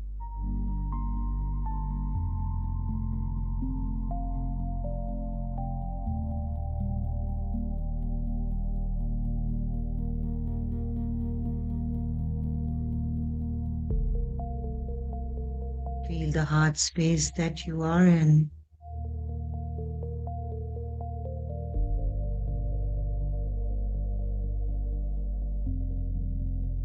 I'm made in the image of God.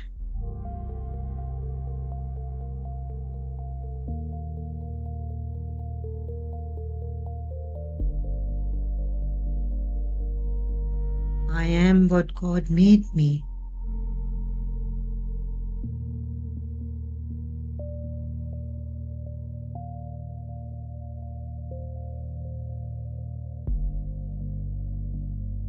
We see outside in the world, everything is made out of different material.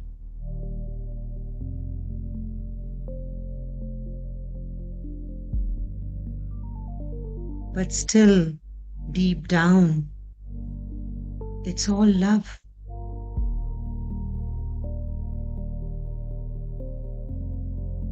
It's all love permeating.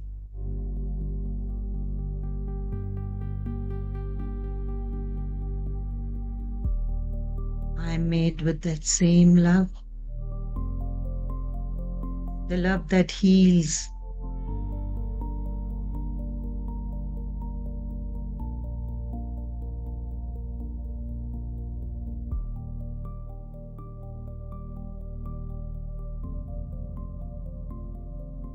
Love that brings the best in you, makes your best version.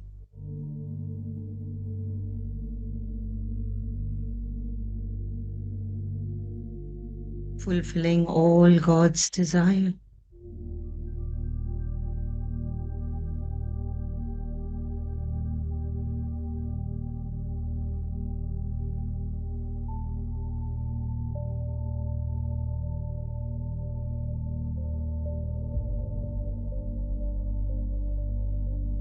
God is love, therefore I am love.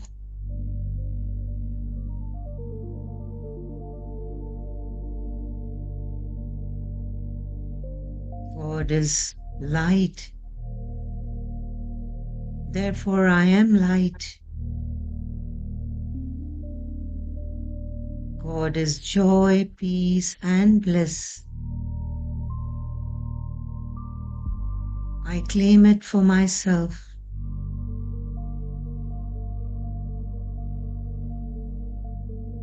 I'm peace, joy, and bliss.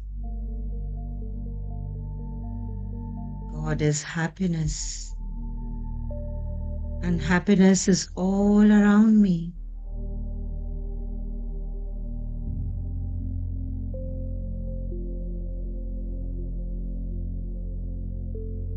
It's only in my perception.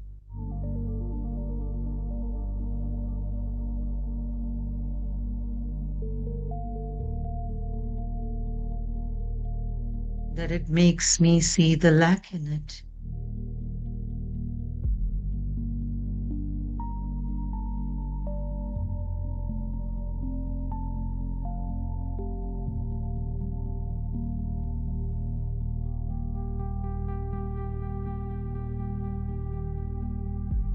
God is all-knowing intelligence.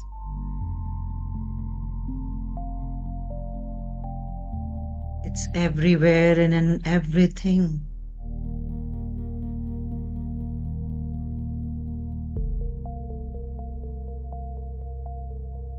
I can see a sparrow finding crumbs for its food.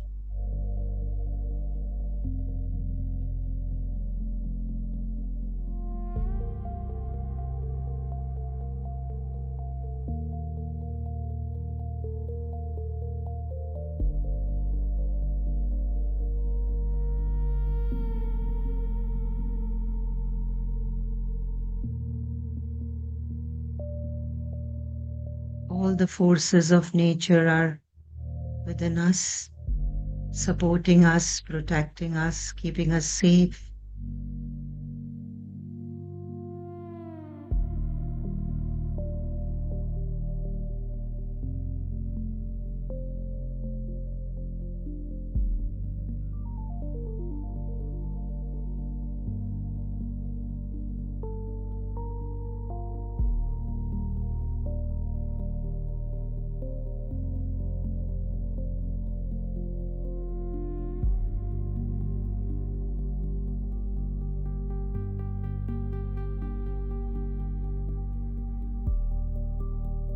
The storm may be noisy, powerful, or destructive, but then it leads us to our peace,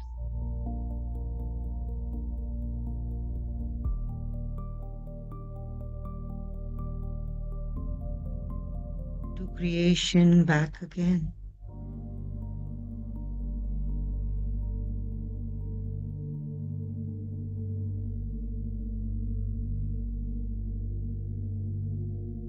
To our gentleness.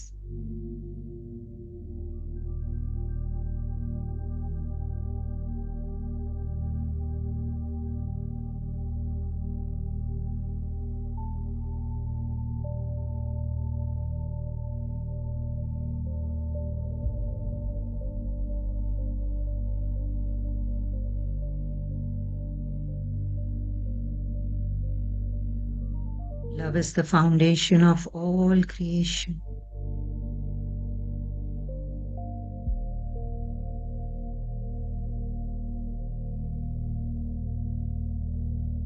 Abundance is the ever-flowing richness in nature.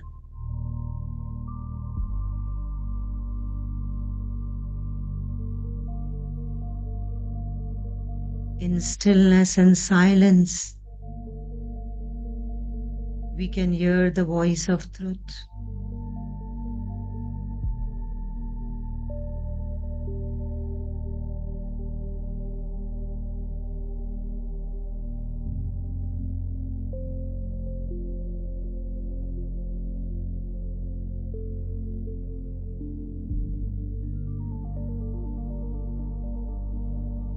Joy is being harmony with nature.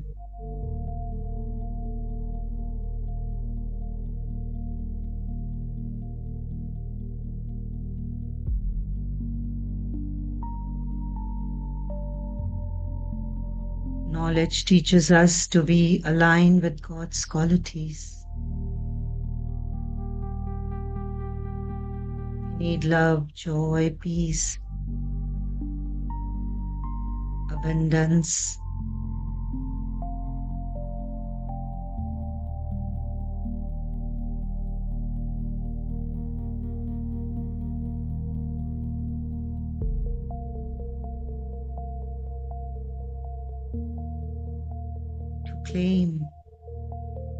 To claim our true desires. This is tuning with God's qualities.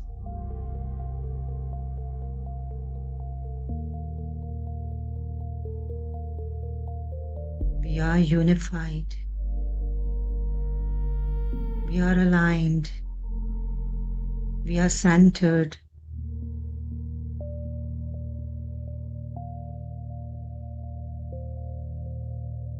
In that space of love, of gentleness, of peace and silence,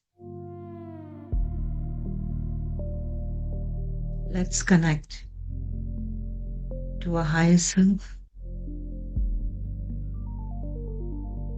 who's been guiding us, prodding us, inspiring us.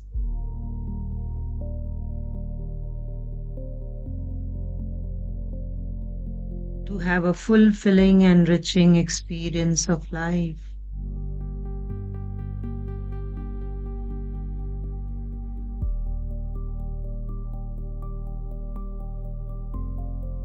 Get signal from your higher self. And after you get the connection,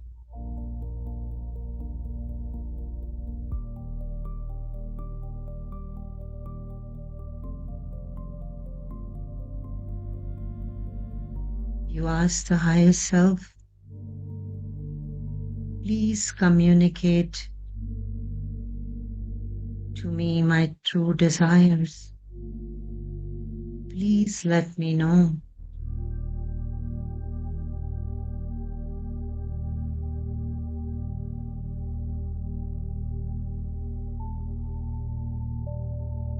Write down in your notebook, with I claim. And remember, creation happens in the present moment.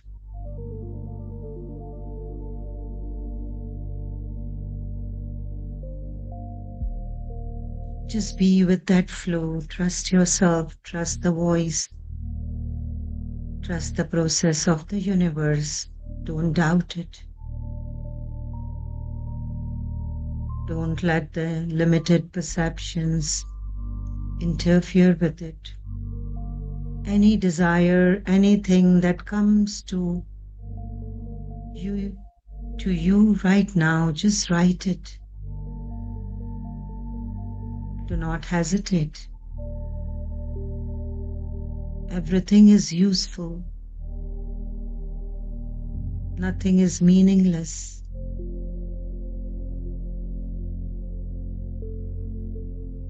Whether it's mind's chatter or the voice of your higher self.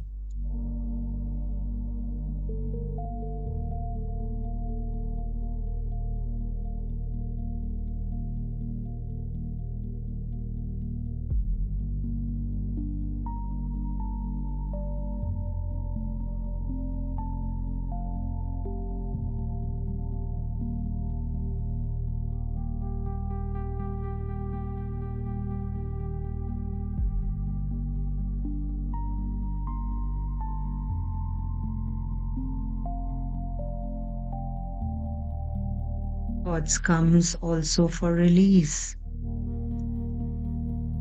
They have a message, and when the purpose is done, they just leave.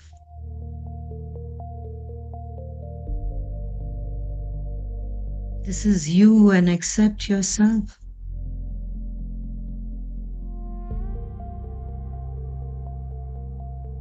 You are God's creation. Nothing less, nothing more. You are just perfect.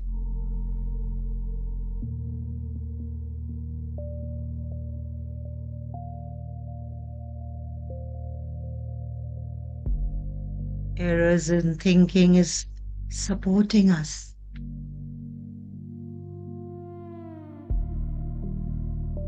Leading us to the way of bliss.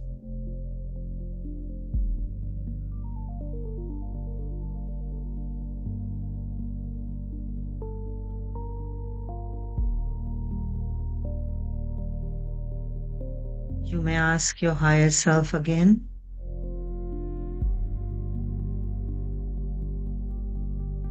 Please communicate to me my true desires.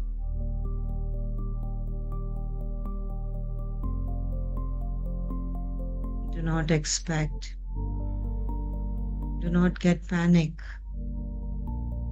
Just feel the calmness. You are bliss, joy, and happiness.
time to send love, thankfulness, and forgiveness.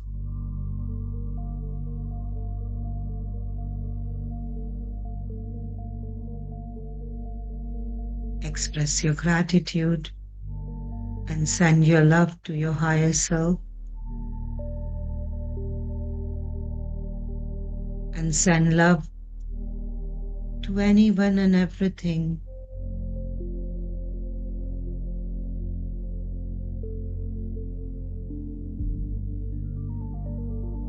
anyone that comes in your mind.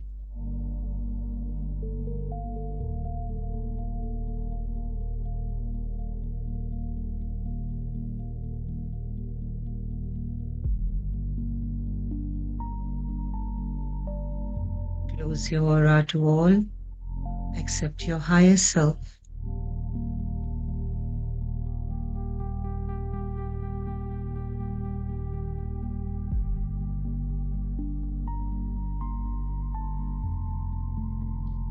Slowly and gradually feel that thankfulness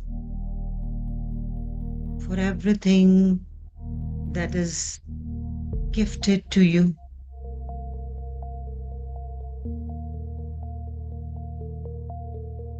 Even those wonderful people that we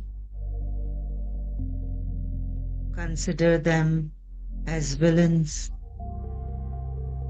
Everyone is playing their role perfectly. Just be thankful.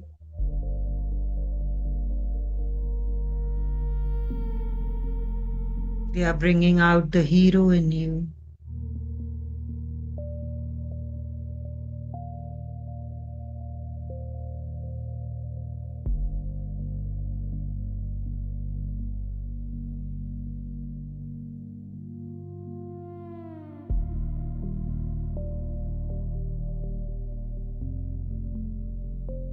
They are making you inclined to God's qualities. Love, peace, joy, knowledge, wisdom, abundance, gentleness, peace is all yours. Send it and see it going. You remember when we left the balloon, the air balloon in the sky. When we let it go, we saw it, we watched it. But in the deep core of our heart, we wanted it to come back.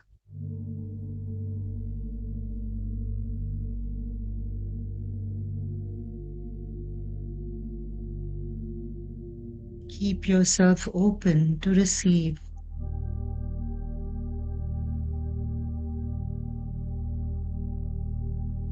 But your love is unconditional.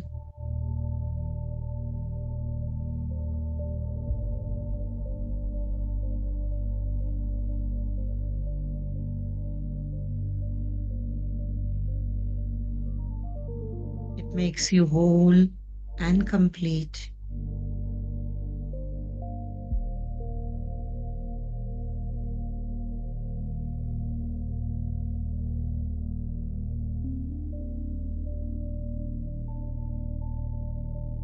Gratitude to Babaji and Roger Lanfield.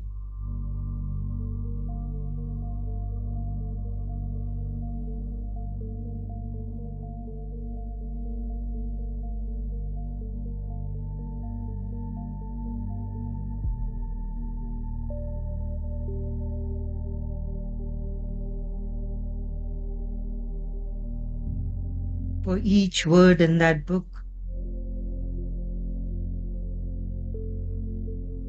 is just made with love.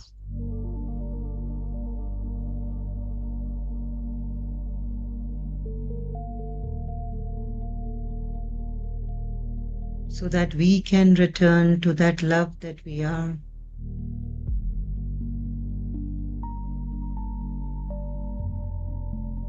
It's like coming back home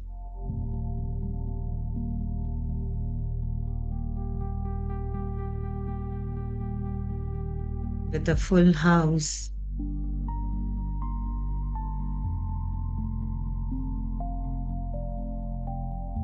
that contains all God's qualities.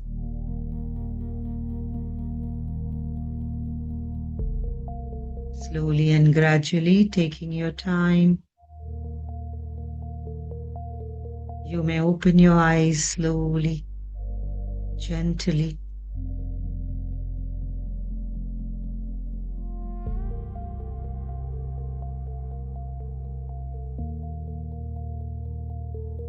You may continue writing if you want.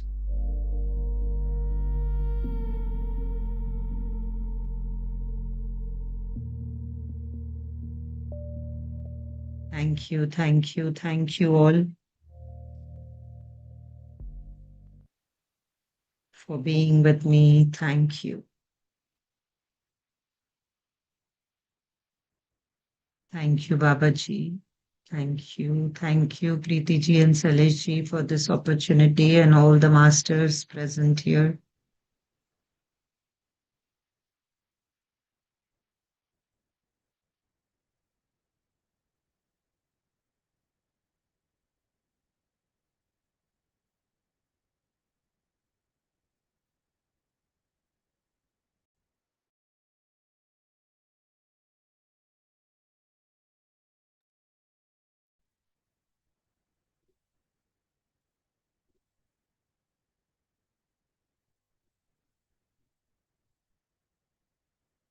Thank you, Monilji.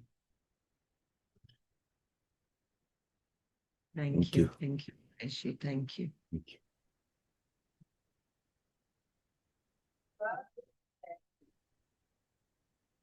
Thank you, Monilji. As I said, it was a different energies, so you felt that, and the message was clear that you be who you truly are.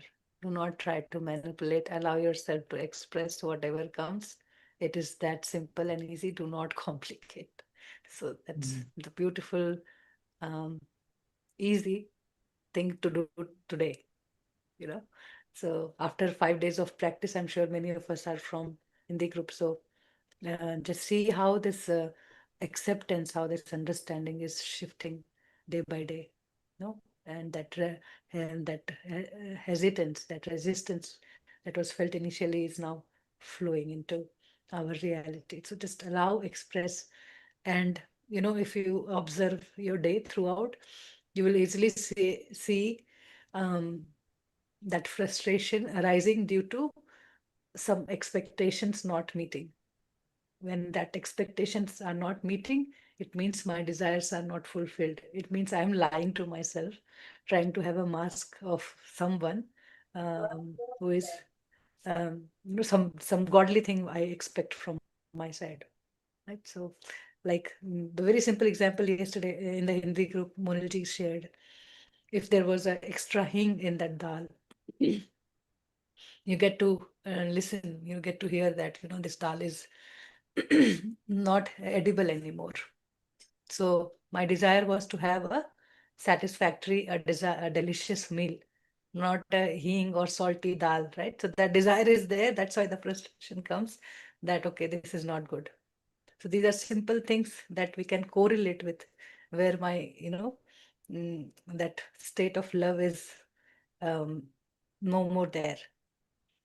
We are in conflict, right? So that continuous inner chattering, or day out, there is a continuous shock in the body that we experience because there are conflicts. That is the stress. So keep observing that and just be truthful, and you will be able to do this chapter easily. And this is the foundation for the remaining weeks of practice. Thank you, Monilji. It was beautiful, beautiful, beautiful. Thank you. Thank you, Preeti ji. Thank you. Thank you, Monilji. We all know that meditations cannot be prepared. You have to just go with the flow of the energy that is Yeah. there, and whatever comes, you're just being like, literally being like a medium, and Yeah. then whatever flows through you.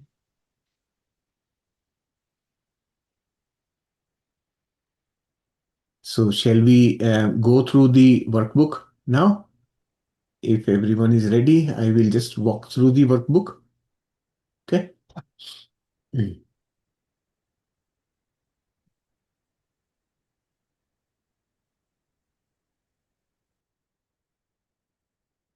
Here. So this is the activity workbook, the English version of that. Some of you who were there in the Hindi session have seen the Hindi version of this workbook. Um, Essentially, the workbook in part 2 is little more detailed than what we did in the part 1. So this is what there is more information here, and also we have expanded some of the sections. So specific to this chapter, what you will see, what you can read here is to move from what is the purpose of this chapter is to move from unconscious wanting. Unconscious wanting is all that we have been doing all along. We've been wanting things, but unconsciously, right? To conscious claiming. Now we are moving from unconscious wanting to conscious claiming. Excuse me. A good example of claiming is that I'm not sure how many of you have had the experience of winning a lottery. I had an experience of winning a lottery. And my daughter bought some tickets and left them with me. She was traveling, so she left them with me. Papa, just keep checking. And if we become rich, just you need to go and claim. That money of lottery is not delivered to you just like that. That money has been assigned to you, but not delivered to you. You have to go and claim your ticket. Right? And I went to check, and I there was a win of $12. We got $12 and the ticket was worth $20. We get a lottery of $12. That's a different aspect, but without claiming, you can't get. So claiming is an important aspect of our um, fulfillment that we whatever we want. So we are now going to do conscious claiming. Conscious means deliberate, well thought out. By receiving and recognizing desires that arise from the higher self. So now we have to start recognizing, receive and recognize whatever those desires that are arising from the higher self. These desires are aligned with God's thought. True desires are those desires that God desires from you. Know this, right? Because they are in alignment with God's thought that created all of the creation. So at the time of creation, whatever that thought was, it had desires planted into every aspect of the thought. That thought itself was the desire of God.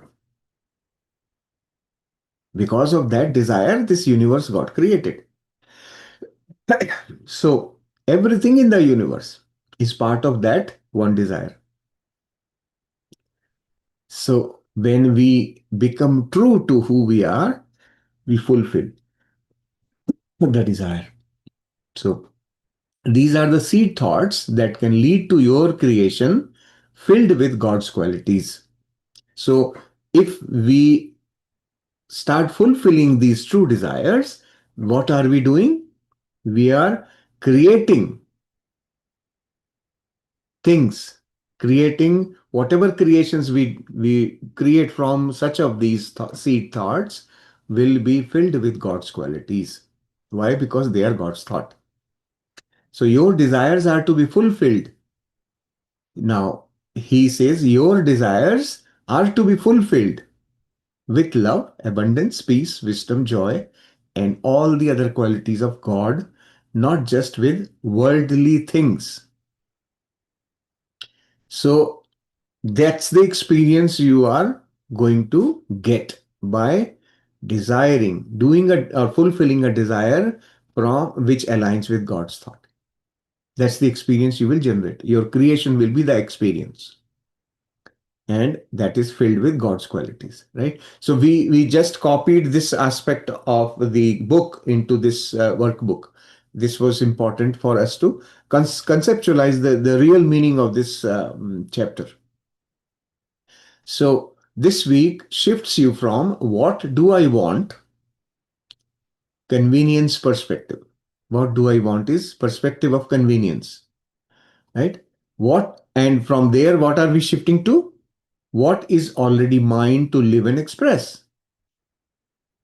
Whatever is there, whatever is already mine to live and express.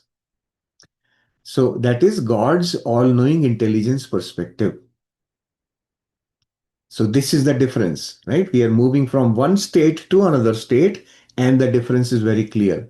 From convenience perspective, we are moving to all-knowing intelligence perspective. That is unconscious to conscious. All-knowing intelligence will keep you conscious of what you are doing. You are not doing anything blindly anymore. You are going to desire consciously and create consciously. Okay, that's the significance of this whole chapter. And the usual weekly tracker. This time we have a couple more activities in the weekly tracker. It's here to help you stay on track, be consistent with your practice. This tracker is, I don't know how many of you have actually used it, is a very important tool that is delivered in this workbook. This tool helps you stay on track, know why you are not progressing. If you are not progressing, look at this and you will know why. Right? This is your report card, actually. So keep filling this sincerely. Keep doing the practice and fill it. So, two new things that we have added. We were always asking you to do chapter reading, but we never listed as an activity that we have listed here. And this time around, we have added the fun activity. So, every week there is one fun activity that you will be asked to do. That fun activity is real fun. Rest of the things are you are familiar. The structure remains the same. The workbook structure is still the same. And these are the affirmations. Just like in part one, we had affirmations for each chapter. These are some affirmations that we suggest. You can have your own as well. These are suggested affirmations that we felt are very relevant, very sort of integrated with this chapter, spirit of the chapter. Um, the highlighted one here is Preeti's favorite. That's why it's highlighted. It says, my true desires arise from love, truth, and wholeness. So the true desires arise from love, truth, and wholeness. My total existence, it arises from there. That is my true desire. You think of it just like that, like you have this whole body. If your little finger wants something, that is little finger's want. But what does your whole body want? Your whole body wants to eat some golgappa, right? But your little finger wants to do something else. That is the difference, right?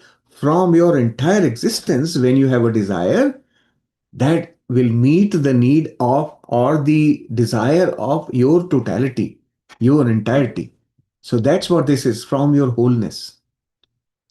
Your true desires arise from love, truth, and wholeness.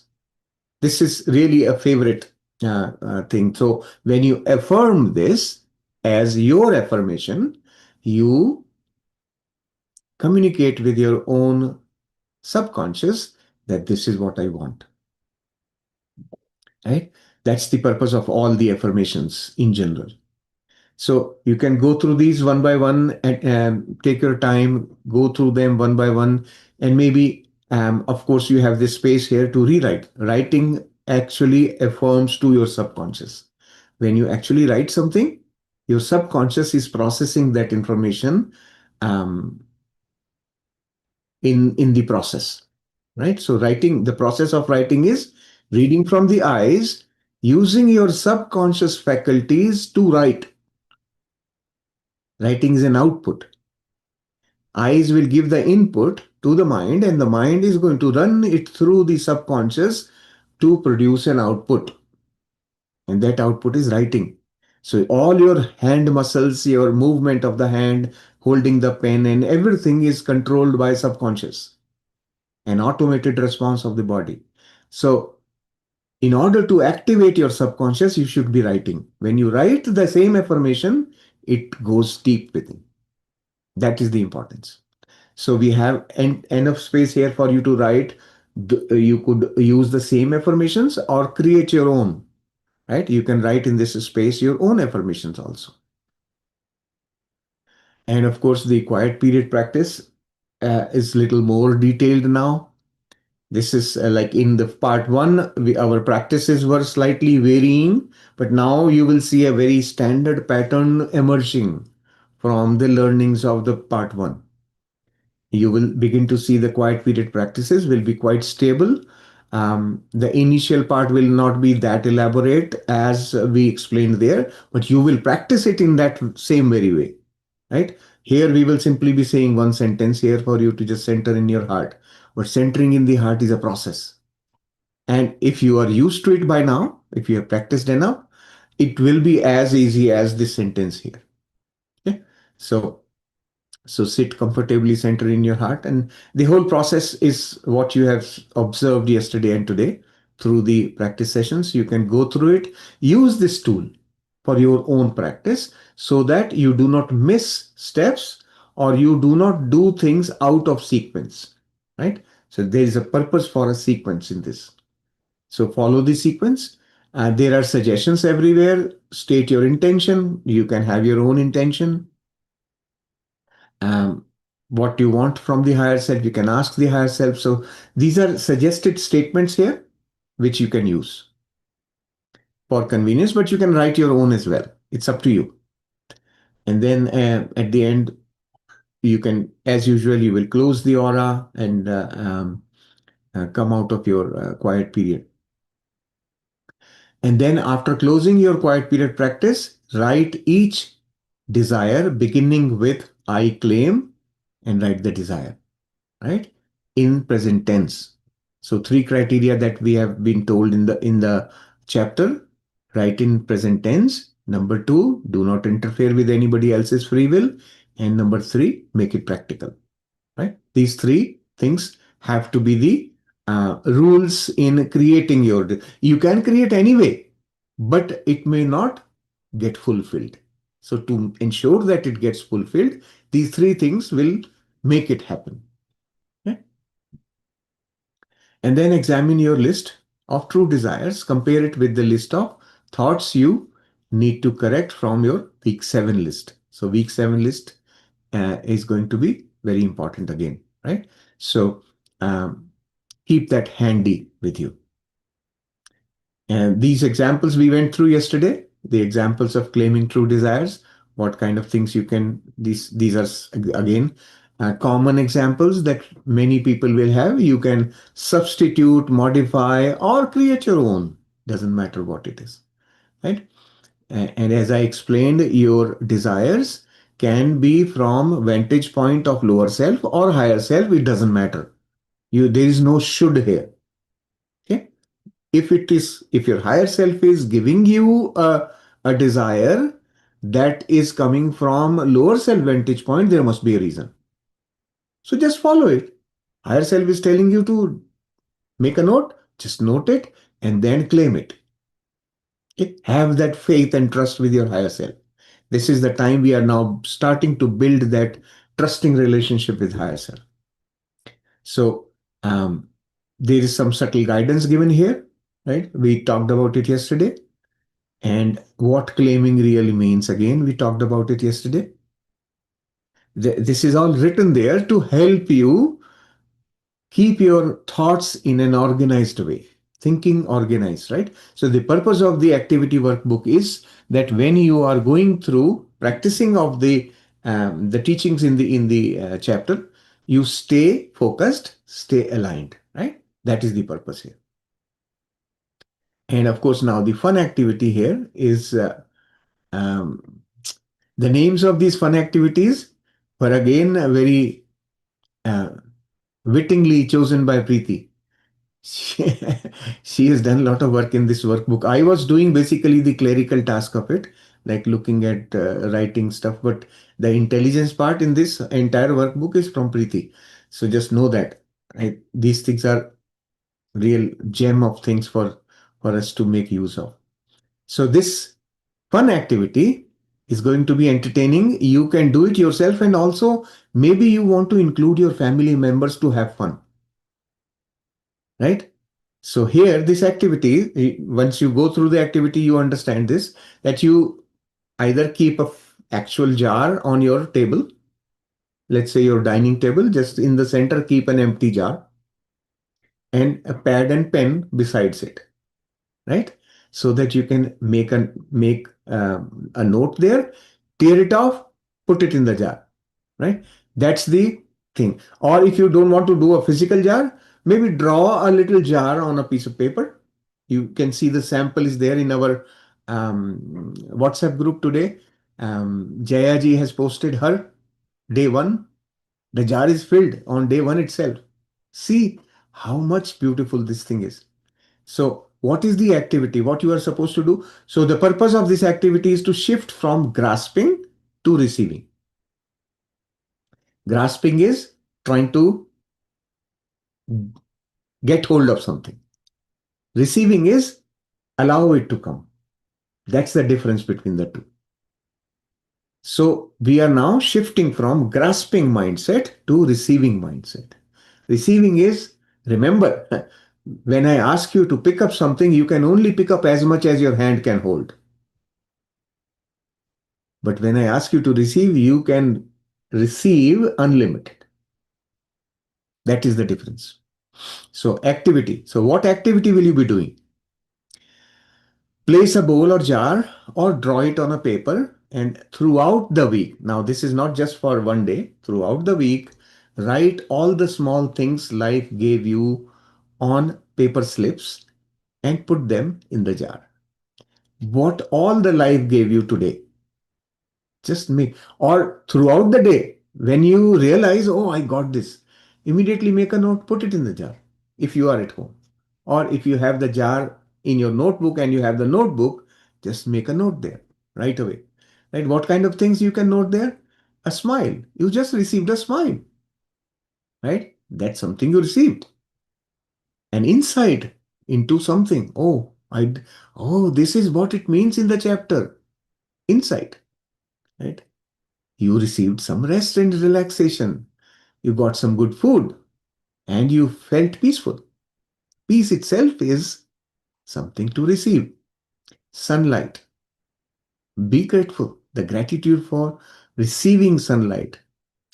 When you are receiving sunlight, remember, on the other side of the globe, people are not receiving it at that time.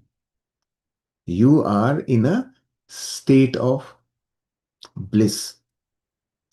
And then you received some help. Somebody helped you. Somebody just opened a door for you as you were walking in. Those kind of things.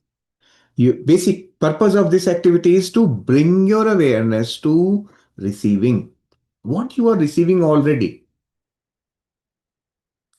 right? What will this do to you? Your mind will become busy and alert in what am I receiving? What this will do to you? You will stay in the present. Your mind will not wander into past or future, and your mind will not be thinking about limits.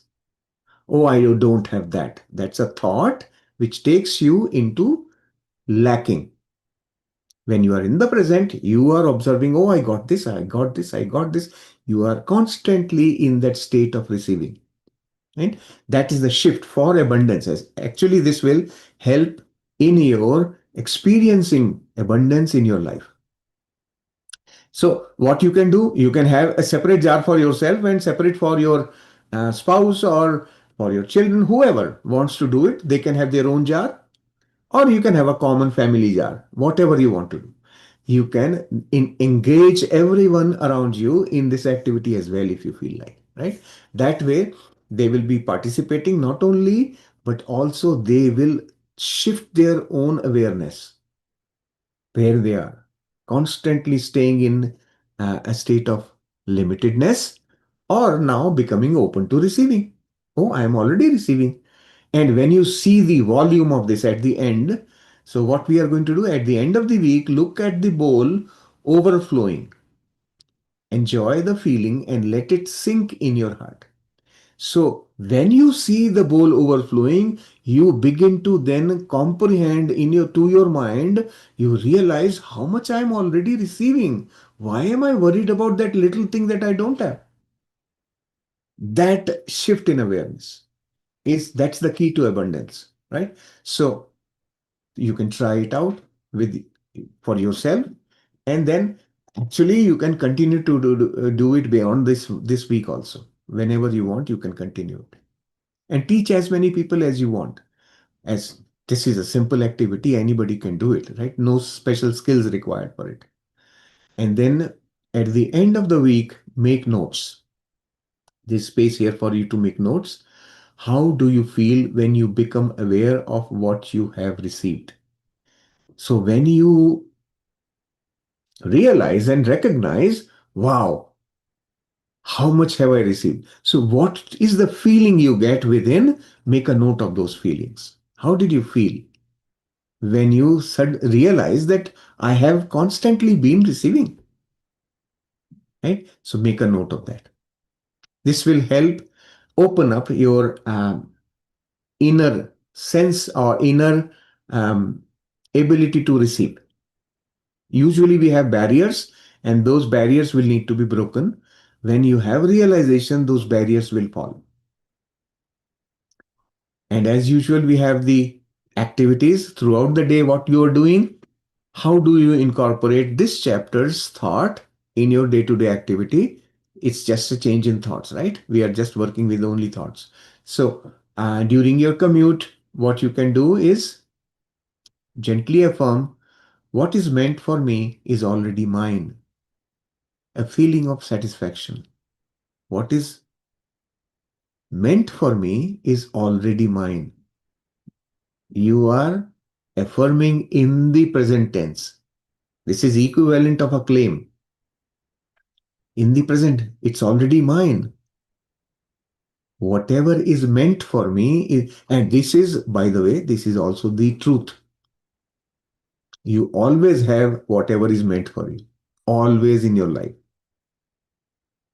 It has never been anything else. Think about it, you will know. So then keep affirming this, and during the commute, then what you got to observe certain things also.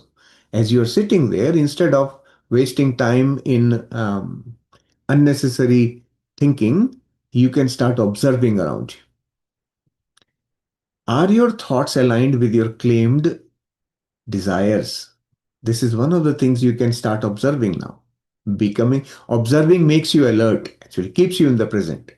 When you get busy in observing, you cannot be in the past or future, right? And what you are observing here, you are observing your thoughts, and you are saying, well, are my thoughts aligned with my claimed desire?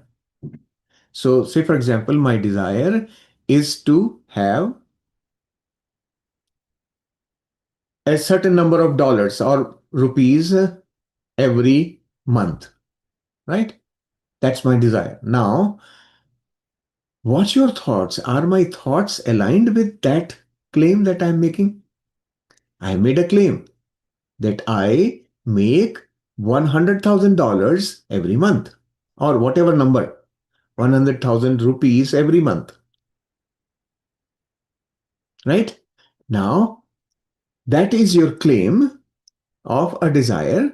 And now when you are sitting in traveling, you are going in the car or in the bus or wherever, and at the time, what's your thoughts? What are your thoughts? Are these thoughts aligned with your objective? your desire, or are they not? That you need to observe and then probably make notes also. Do you feel openness or resistance when you think of your desires? So, this is another thing, your inner resistance to your desire, or do you feel expanded? Wow. Yes. When you feel expanded when you think of your desire, that means your inner self has accepted it. Your desire is aligned with your subconscious. That this one simple thing will tell you that is it going to actually be fulfilled or not. That will make all the difference. So observing what goes on within is a very important aspect. It can actually help you achieve conscious results, right? Then basically those are obstacles you will overcome. We will learn in future chapters how do we overcome. But right now, just observe. Then during cooking also, there is this section is a little more expanded. Again, you have to align thinking wise and also observe, right? Both these things you will be doing. So while preparing food, shift your awareness from I have to finish this quickly, this is just a task, to I enjoy creating and enjoying my creation with everyone. So I enjoy creating and enjoying my own creations with everyone. This is such a beautiful thought, right? The food that you make is your creation, and also you enjoy making it, creating it, and also sharing it with others. That sort of a thing. With that thought, when you cook, the cooking will no more be a chore. It's not just a simple task that you need to finish, right? As you cook, gently recognize that true desires are not fearful or a forced burden of responsibility. Your true desires are never a burden. They arise naturally from wholeness and love. They are, we talked about it earlier, right? In the affirmations, my true desires arise from love and wholeness. So that's what this is. So affirm feeling acceptance of life. So when you become accepting of your life, from that vantage point, when you affirm, I lovingly receive and nourish the life I am meant to live. The life that I am meant to live, not the life of someone else that has been imposed on me. The life that I am meant to live and what I lovingly receive and nourish the life that I am meant to live. These are some very deep thoughts that when you start planting these kind of thoughts, you will begin to see yourself. Allow the preparation of food to become a reminder. So now associate this cooking activity with a reminder for yourself. What is that?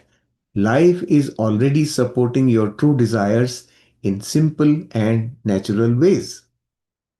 The life is supporting them, your true desires. Like I was mentioning earlier, that each one of your desires, even though it is from the vantage point of view of lower self, it is contributing towards your true desire only. It is moving you one step in that direction. So let cooking be a reminder that life is already supporting your true desires in simple and natural ways. Right? Cooking is a very simple type of activity. Then during your interaction with people, there are some suggestions here again, right? You can interact with others or observe life. See everything as part of your shared creation. So when you are in an environment where others are present or other things are present, see that environment as a shared creation. It is your creation, but it is a shared creation. Others are also creating in the same place. Just remember that everything and everyone is for your enjoyment. You need only claim it for your use with love, thankfulness, and forgiveness. So, the very fundamental of this chapter, right? Everything and everyone is for your enjoyment and use. You only need to claim it for your own use with love, thankfulness, and forgiveness.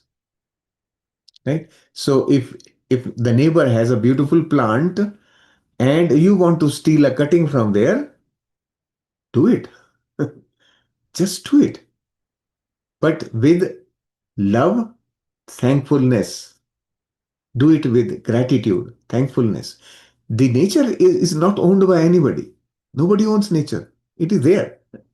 So you can always use it for yourself with love, thankfulness, and forgiveness. These three words are important. Forgiveness, not the conventional way. Forgiveness as defined in Unified. So do it with those three things, right? And you can always claim it that way. You won't feel the guilt, right? Okay. Yeah. Thank you, Preeti. Yeah. If you need to go, you can. Yeah. Thank you.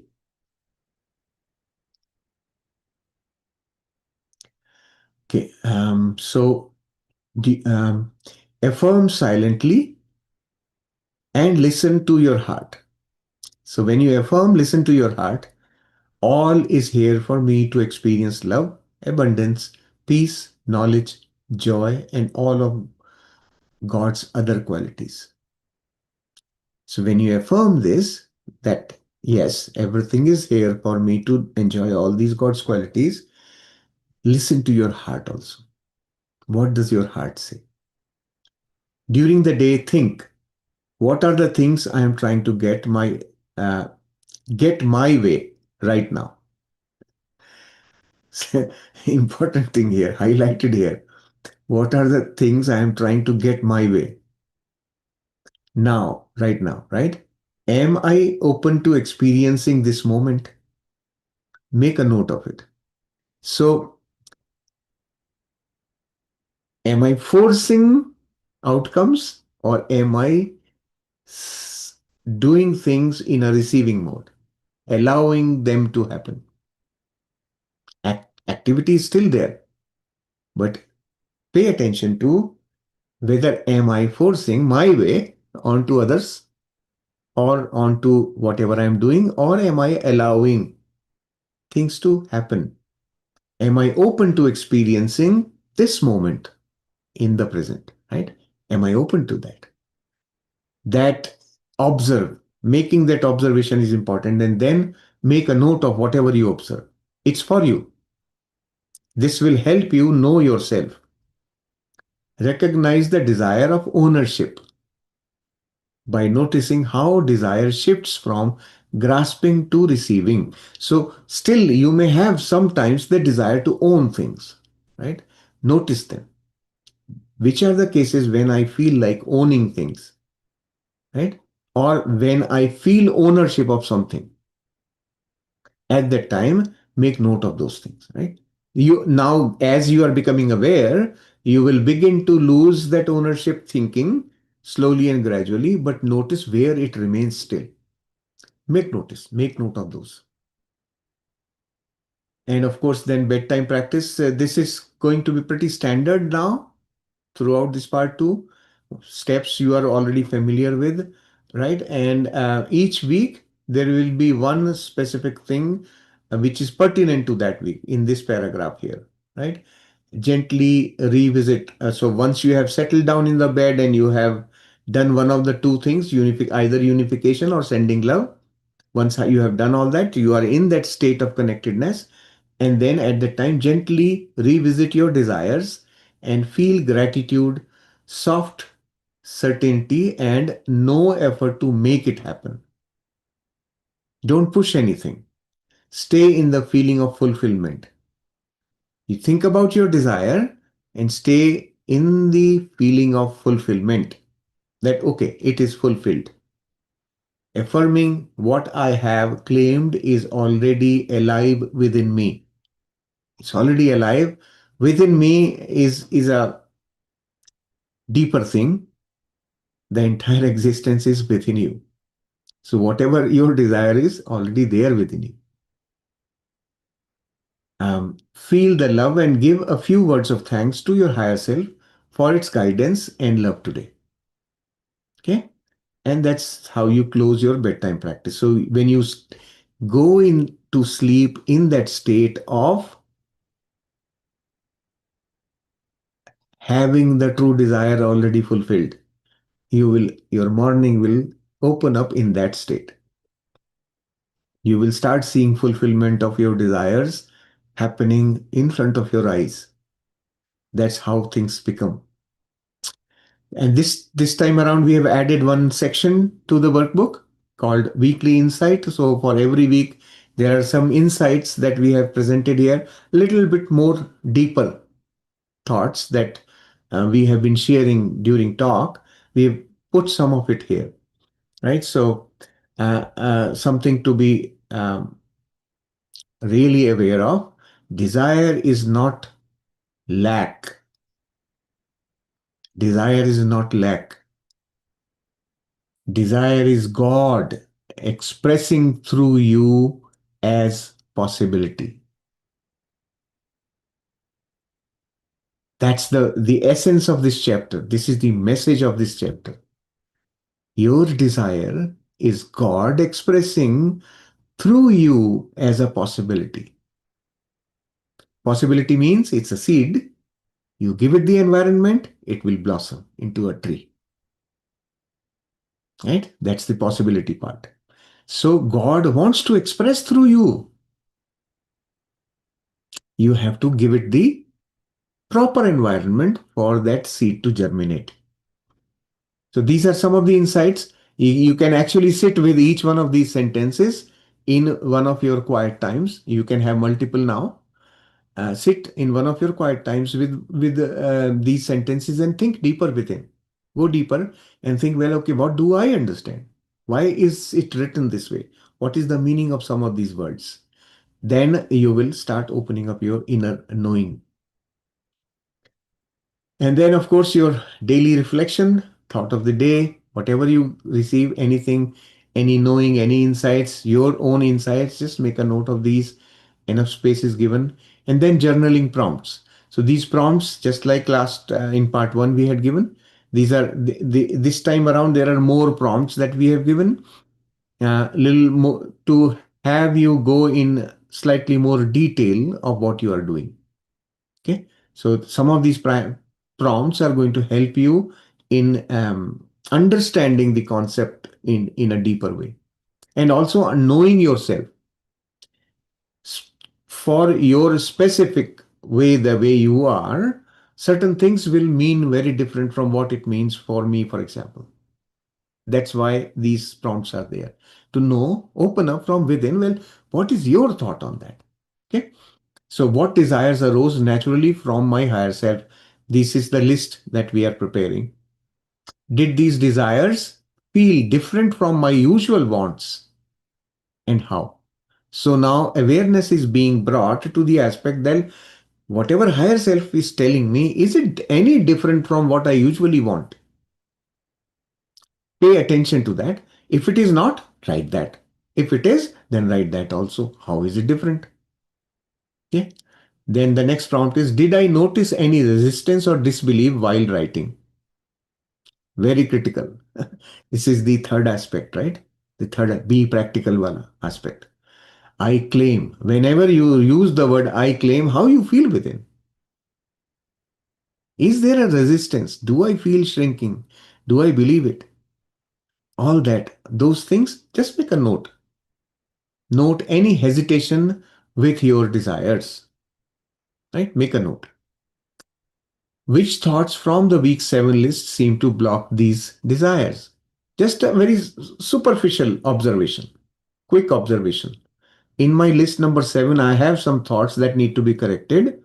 And now, is there a relationship between those thoughts and my list of desires? You begin to start seeing patterns now. And then The last one here, did I experience a sense of already having or being what I claimed? Did you feel that fulfillment? I already have it. There is a desire, but I already have it. So my desire is fulfilled. Some desires are continuous, they are not one time desires.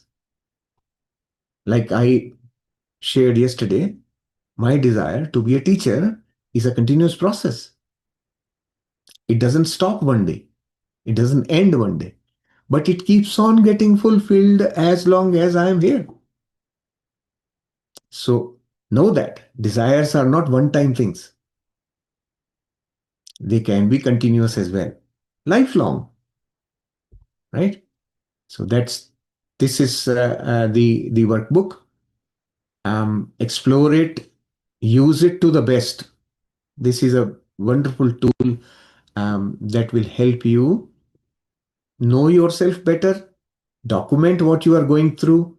Also, it will feed you food for thought, thinking, right? So, yeah. Any questions or any confusions about it, you can ask me now.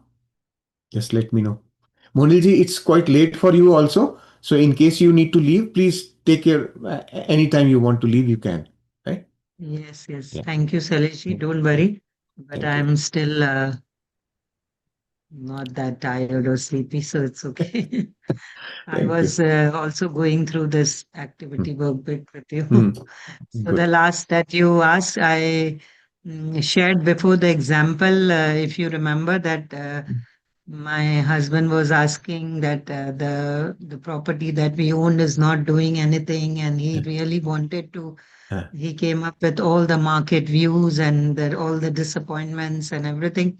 And I kept on saying that I know abundance is flowing around me and I am abundant. And then next day it was.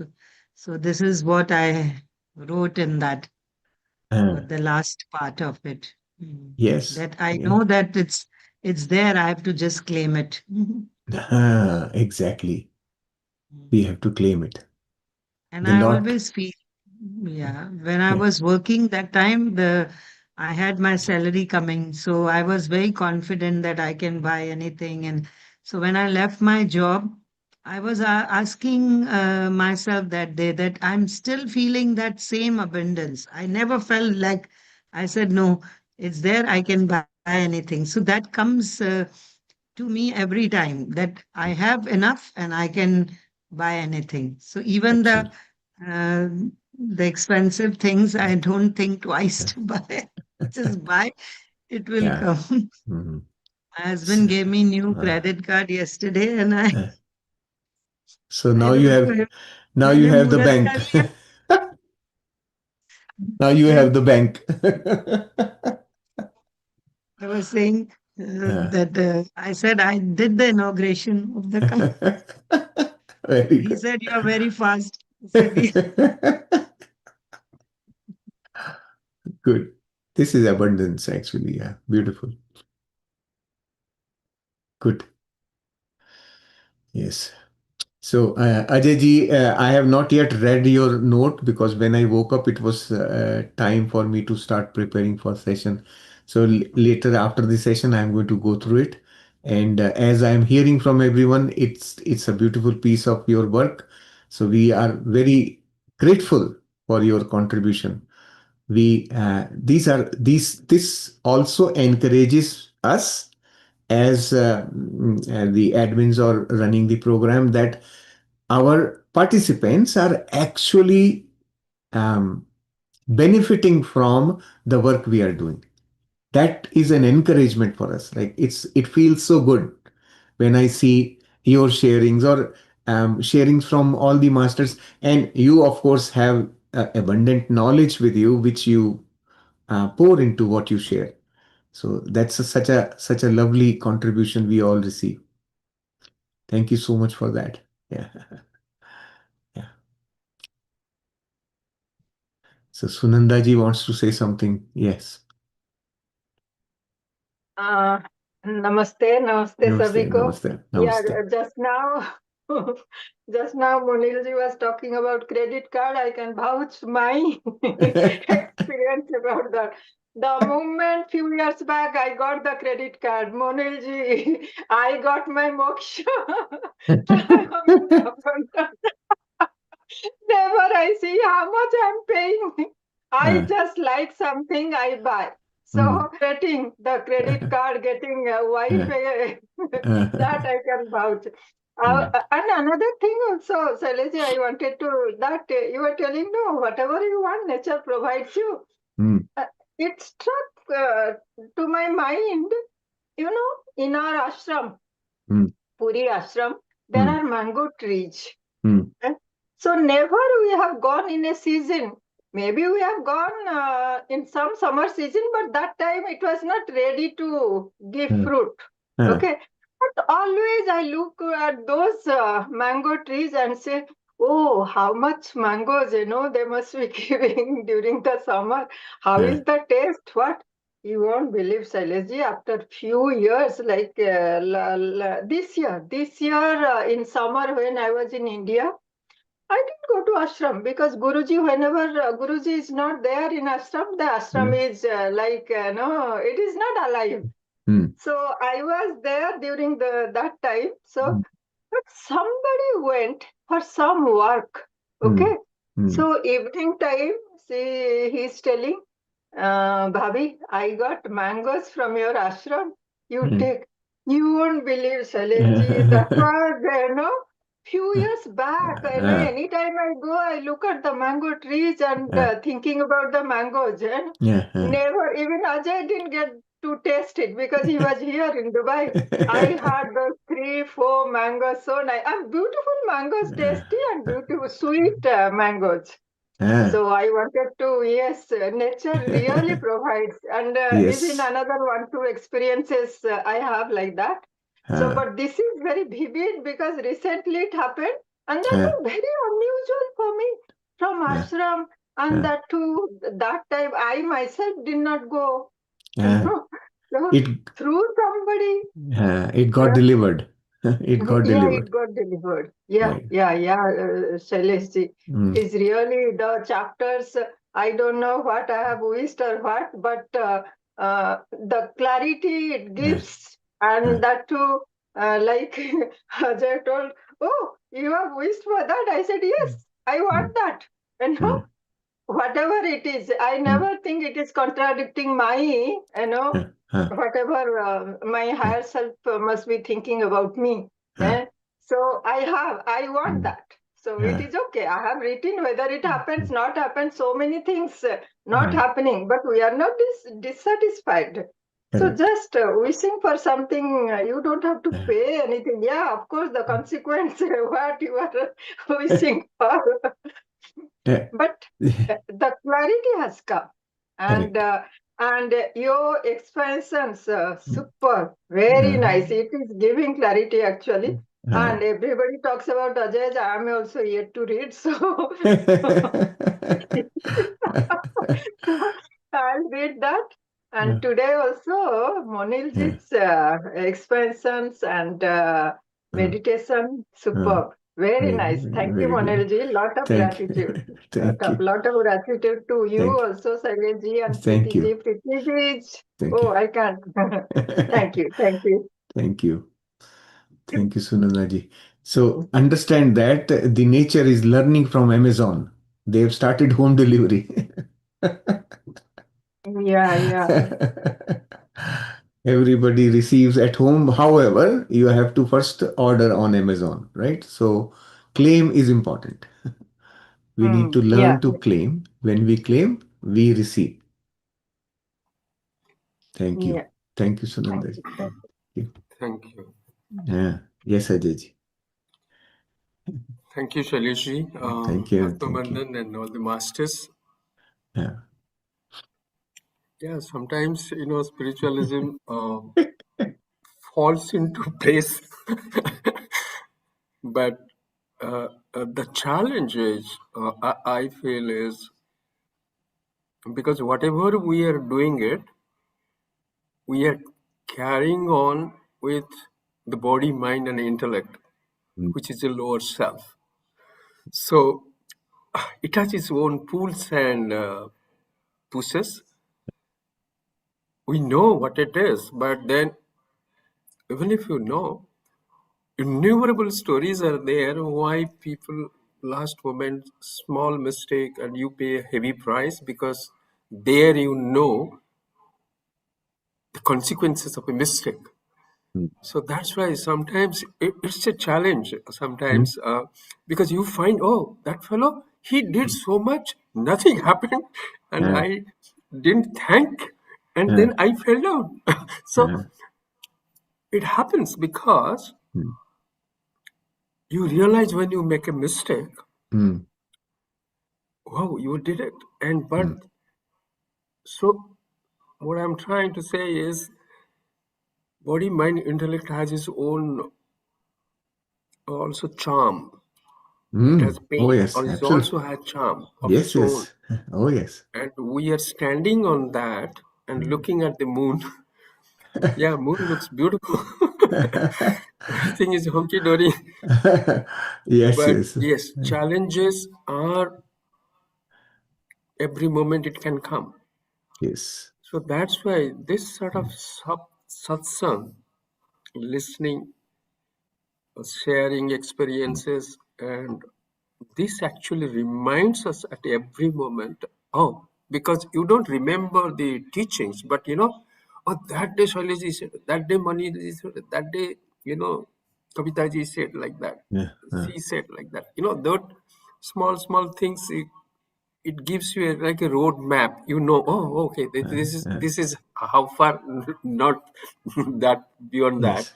Mm. So this is very important. That's why Swadhyaya is always a part of spiritual growth. Yes. Yes. Absolutely. So Yeah. always, because that's why I really appreciated that Nadakya Sutra and Spanda, and you Yeah.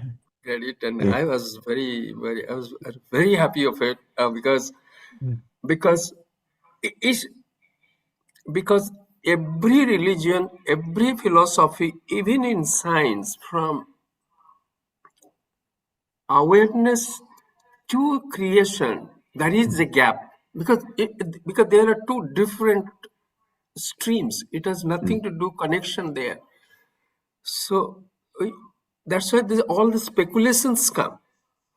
All these are speculations.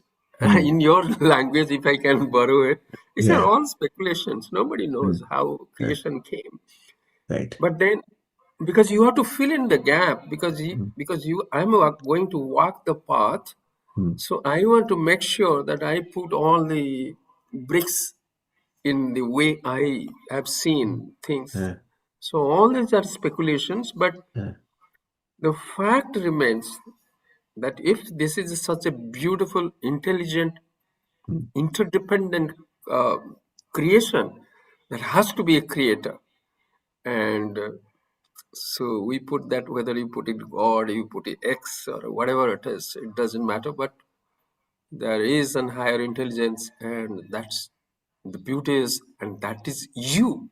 See, this is another thing, it's very difficult to accept that how can I be the creator of this whole world? Yeah.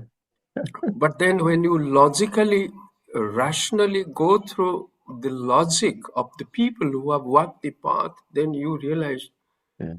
yeah, it makes sense. And Yeah. there was a beautiful story, if I can share that with you. Sure. Sure. So it was like there was a community. They were living in like a cave, and it was always dark.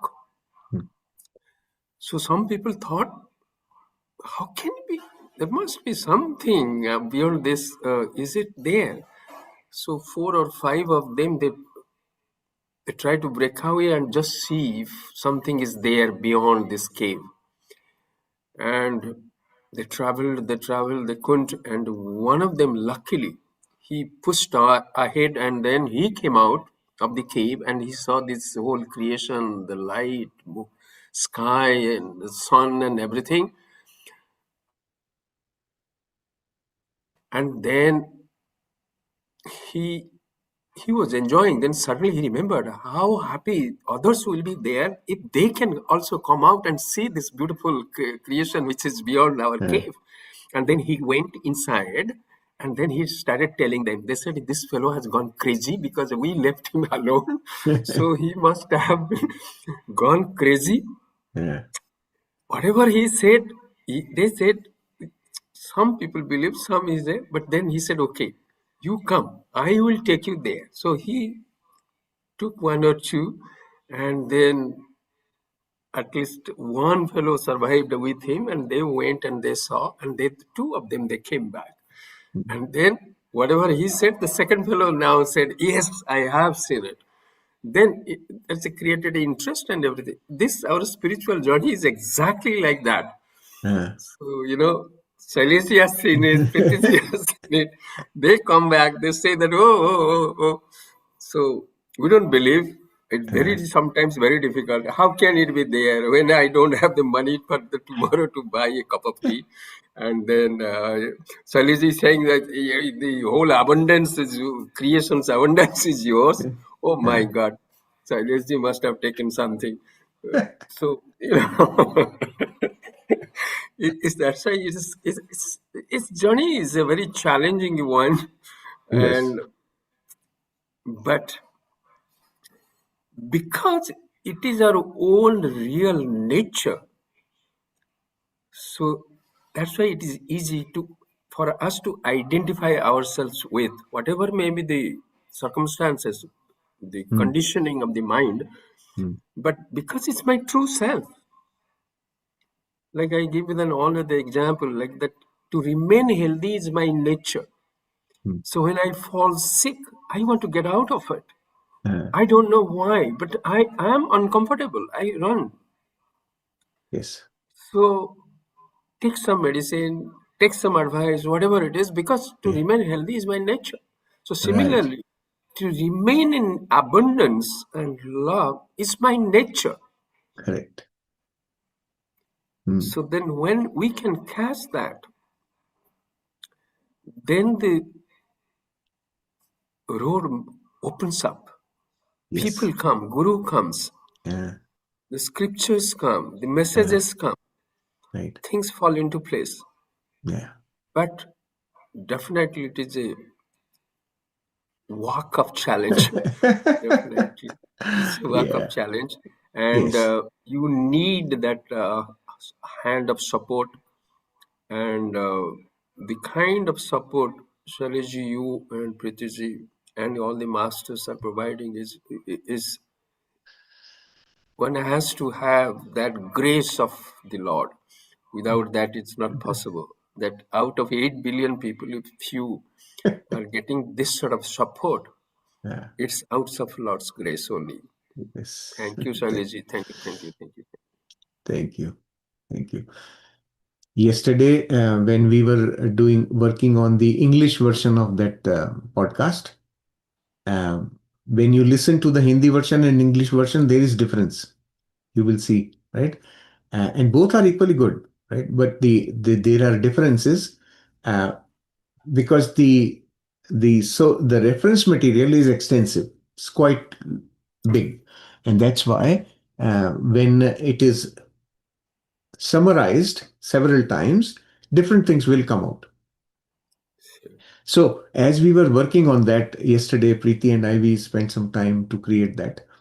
And we were going through it, lots of understanding. We also had one thing that I immediately felt was, now I know how those um, ascended masters in the past used to create the chamatkar.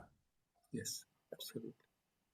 How were they able to create out of the air? They can create something like that, right? How is that possible? Now, this thing answers that one. Yes. The entire creation can be created from one spanda. Fun. Yeah, that's beautiful. The entire creation can be created.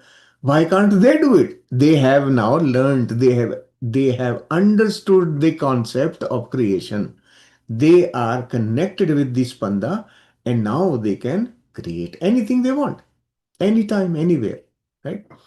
That and so I am now going to start working on that. No, that is a beautiful contribution of Kashmir Shaivism, because this Spanda thing, Hmm, hmm, because that as I was telling you, you hmm. can also now you can see that why there's so difference, because there is no, because it's a two different worlds.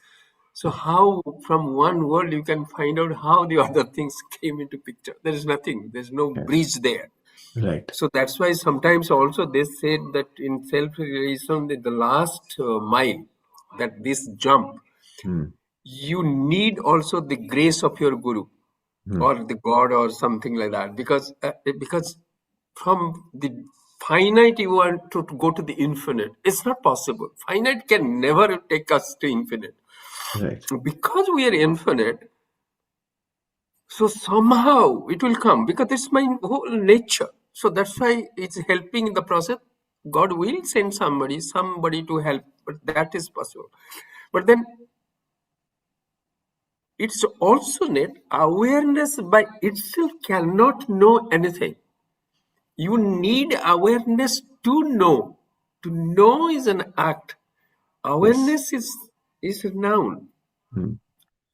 So if awareness by itself even cannot do anything, like electricity by itself, it cannot do anything. But you Yes. need electricity to do every act. So Right. similarly, awareness by itself cannot do. If awareness by itself cannot do, then how the creation will come? That was the challenge. Yes. And the Spanda provided this, that this little magic, like movementless movement. That word he has Movementless. Movementless. Movement. used. This is Yes. beautiful. It's so beautiful. I don't know, because I find the scriptures and this, and it's so beautiful too. If you can link, one can link it, Yes. because it is also said that if you cannot see unity in diversity, then you are not spiritually growing. Correct. Exactly. Exactly. This is a key, a real big key. Yeah, absolutely. Because yesterday that Pallavi is that bhakti and jnana. Hmm. Sorry, Shailesh, now we are going into different. Yeah. Because the moment you do bhakti, a duality comes. So I am here, the Lord is there, Lord has to have a form, and Lord has to be present there Hmm. and in a place with the form. To the extent, if you because if you remember, everybody who did the puja, so we do avahanam, we're saying, oh Lord, you please come. Yeah. So God comes. I tell him, so I give him whatever. I wash your hand, wash your feet, then drink this, eat this, then the puja, and I please bless me with whatever I am doing it. So Hmm. then I said, then Jathastanam Pratishthapayami, means please go back. So God is, so to that extent, God is at our beck and call him, give him something, ask him something, then please go. And then how come Chaitanya Mahaprabhu or Mirabai could transcend this duality? How? That's what the beautiful story is in the gopis. When the gopis Hmm. were running for Krishna, so initially they thought that Krishna is an individual, they are in love, so they were searching for him. But when they found that Radha is always in the state of bliss, they said, Radha, how come? You are not missing Krishna. We are all are crying. He said, Krishna is always with me. He said, where? No, he's in my heart. So where is that duality for Radha? So that means what has happened? Bhakti in its highest form, the Lord and the bhakta become one, and that is where the jnanam comes. Yes. So if you go have, and then once you have the jnanam, for everything you have a love. Hmm. So then bhakti comes more beautiful. That's why Adi Sankara, though he is an Advaitin, all these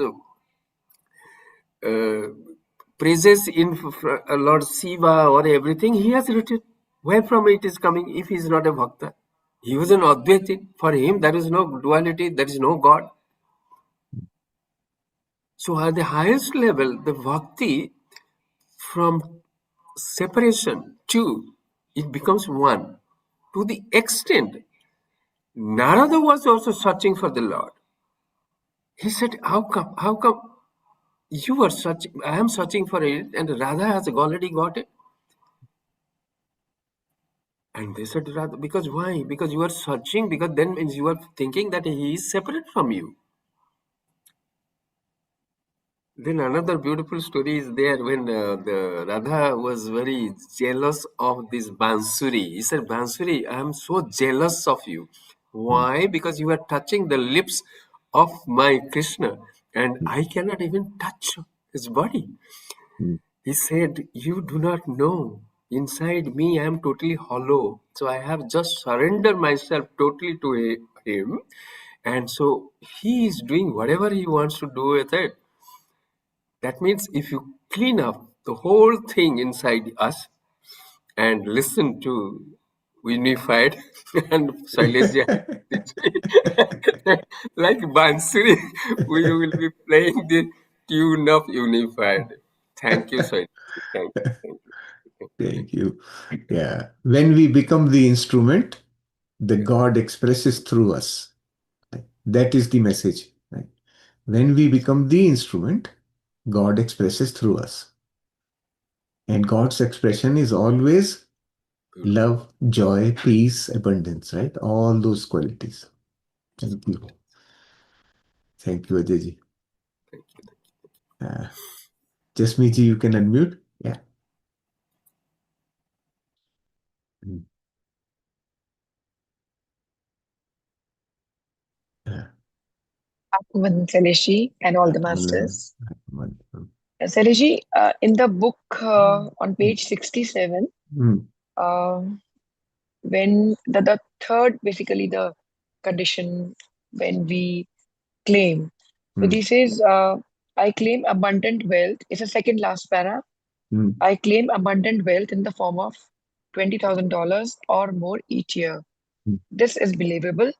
Take the limit off by adding or more Mm. and or better whenever possible. So Mm. when we say whenever possible, are we not thinking of um, future? We have to specify the time also, or like say today or something. No, Does no, it no, no, no, mean no. No, no. That whenever possible is not about event happening. It is at the time when okay? it's about the desire that you are talking about. So if your desire is such that you are quantifying it, then you add Mm, these things to remove the limit from quantity. If your desire is for I am love, there is nothing to quantify there. So there it's not mm. possible to add more or something like that, right? Okay. Whenever there is a limit in your desire, you can add these phrases so that you remove the limitation from it.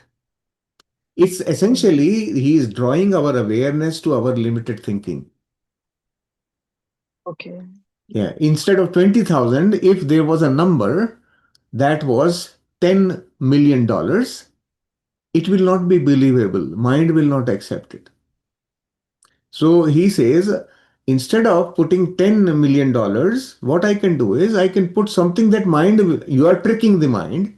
Mind will accept it. Okay. 20, put a number, 20,000. Okay, it doesn't look very big. Mind will accept it. Okay. And write But or more. make it Add more. more. More is endless, Mm, mm, right? 20,000 or more can actually make you Bill Gates also, mm, right? Anything. mm. So that's the idea there. Right. So, touch wood, it's a story for past many years, and of course, before coming unified, I can say all those years. Uh, Generally, whenever I have desired for something, it has always happened. I rarely remember an incident कि जब मुझे कुछ चाहिए और मुझे नहीं मिला. Of course, at the right time and the right place, whenever whenever he felt is the time to give. So I always considered myself very lucky and very blessed, and I'm always very grateful for that. तो अभी मेरी state ये है कि मुझे ऐसे कभी कोई डिजायर फील नहीं होती, मतलब कि I don't express it openly, it's just a thought कि for example I wanted my brother to visit me. Remember the other day I was talking to you that he has landed and yes. So day before I get a call from my bhabi saying that we are coming tomorrow. And they came yesterday evening and they stayed for the night and they went back. So what I'm saying is कि मुझे ऐसा लगता है बस एक thought ही तो लाना है. अब वो pure thought from actually from your heart space with lot of love and actual इच्छा जिसे बोलते हैं ना, if you have that, वो अपने आप it happens, it just comes through. I mean, this is my experience. कि मेरे साथ तो and then many times I say to myself कि I wish I never say anything bad for anybody, because if I'm so used to getting things what I think that ये ऐसा हो जाए, तो भगवान ना करे कभी किसी का बुरा हो. I mean, I should not even think of कि in terms of grudges or कि मेरे साथ अच्छा नहीं हुआ तो उसके साथ ना. I mean, I don't even want to go to that side of my life. So what should I consider? I should consider that I'm lucky or I am blessed.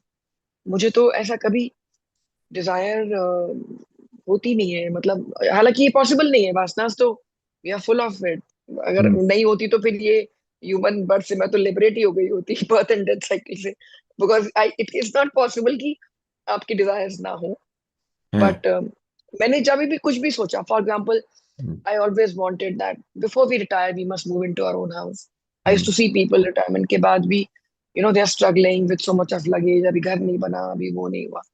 And मेरा तो हो गया. And then, oh, हमारी last posting, we should go from our home. And we were doing it. And touch wood, there are hundreds and hundreds of examples. मुझे तो touch wood, I am blessed, I feel. So then now I just retrospect or introspect myself, even if I was not with you all. But maybe when you operate from love space and from the heart space, or from when you have a true feelings, they always come true, and God always fulfills your desires. Agreed. That is the truth. Yes. God, our desires are always fulfilled. Whether we are consciously creating or unconsciously creating, desires are fulfilled. Conscious creation will be able to give you a direction. You can now direct consciously, go to a place where you are the one, not the one that got manipulated by the society. Yes. When you start living as you, that will be fulfillment of your true desires. Those are the true ones, not the desires of the society, the status. This is all social desire imposed by the society and the family and the people and everybody else. So understand this thing. We are conditioned. So if you are satisfied with the desires that have already been fulfilled, it's a good thing. However, there is more to explore. Today only I had one desire in the form that since my brother was here and I was excited and I knew he's come here for the limited time, so I was like speaking. And I hear a lot that you speak too much. I said, why not? He's here only for a short period. I need to talk to him. Everything possible. He says, नहीं थोड़ा सा. तो मुझे ऐसे लग रहा था कि yes, I also need to, what you said, slow down. I said मुझे थोड़ा सा मौन प्रैक्टिस करना पड़ेगा, फोर्सफुली मौन में रहना, साइलेंस में रहना. ये भी मेरी एक डिजायर थी कि I should नहीं नहीं, you have to go to the source of the mon. Mouth is only an Okay. output, it's a speaker. Yeah, here I should be. That is where Yes. the mon has to be at the source. So you have to start checking your thoughts. Hmm. That's this whole book is Okay. about that only. Start observing your thoughts. When you start observing your thoughts, lot of unnecessary thinking will drop automatically. But you have to But be observing your thoughts.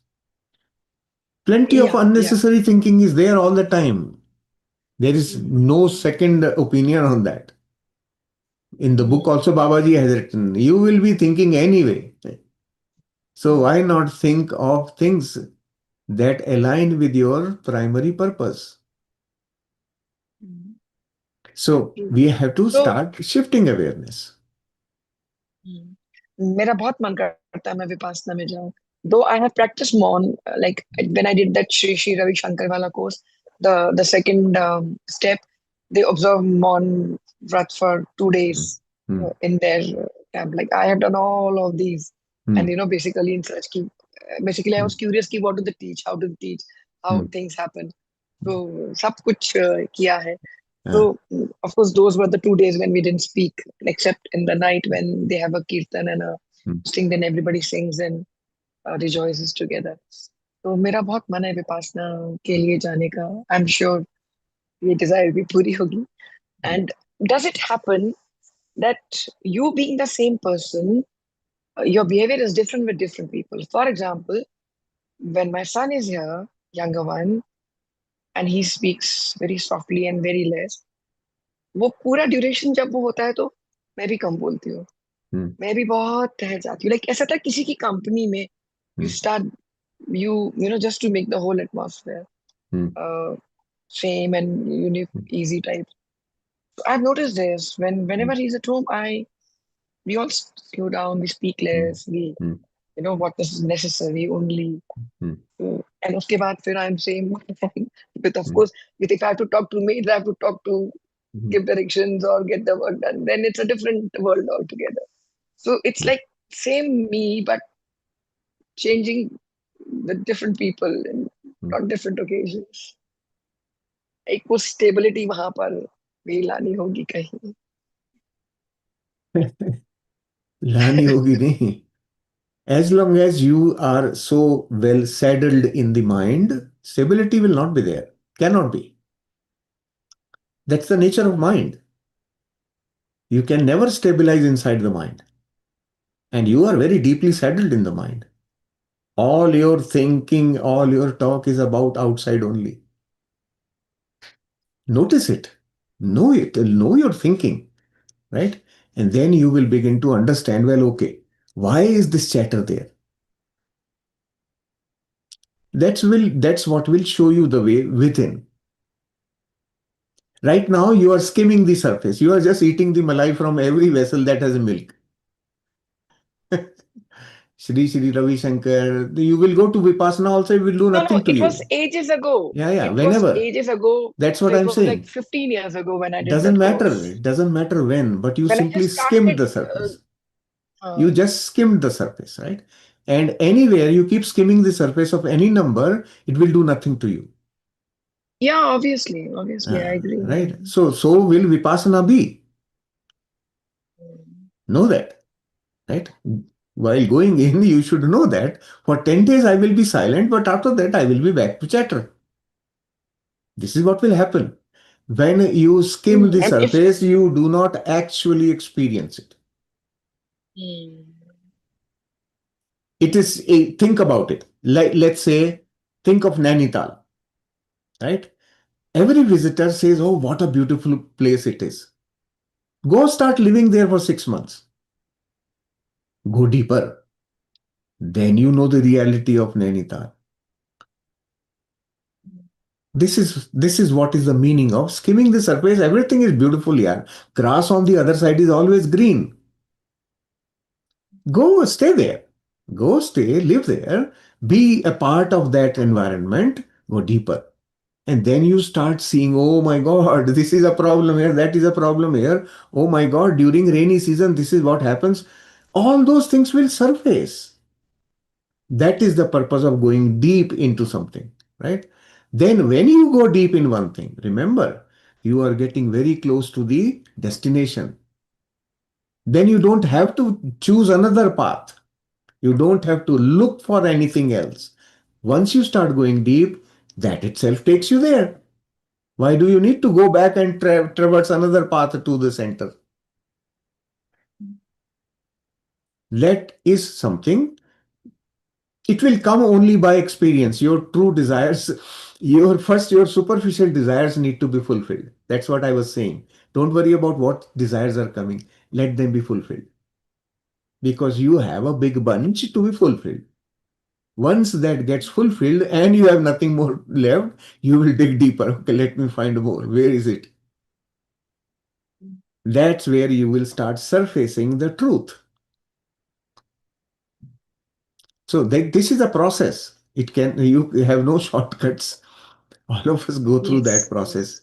You are going through it as well. So nothing wrong with that. Just keep going. Be patient. That okay. Right now, I am interested in eating only the malai. I will eat the malai. I will drink milk later on when I am done with malai. Right? Then you can start drinking the milk. And it will actually fulfill you. It will fill up your stomach, give you satisfaction. At the end, then you will say, okay, not anymore. I don't want more. I am done. Right? That's the purpose of going deep. So it's a journey. Thank you so much. Mm. Yeah. Thank you. Mm. Thank you. Thank you. Thank you. Thank you. Yes, Pallaviji, you can unmute.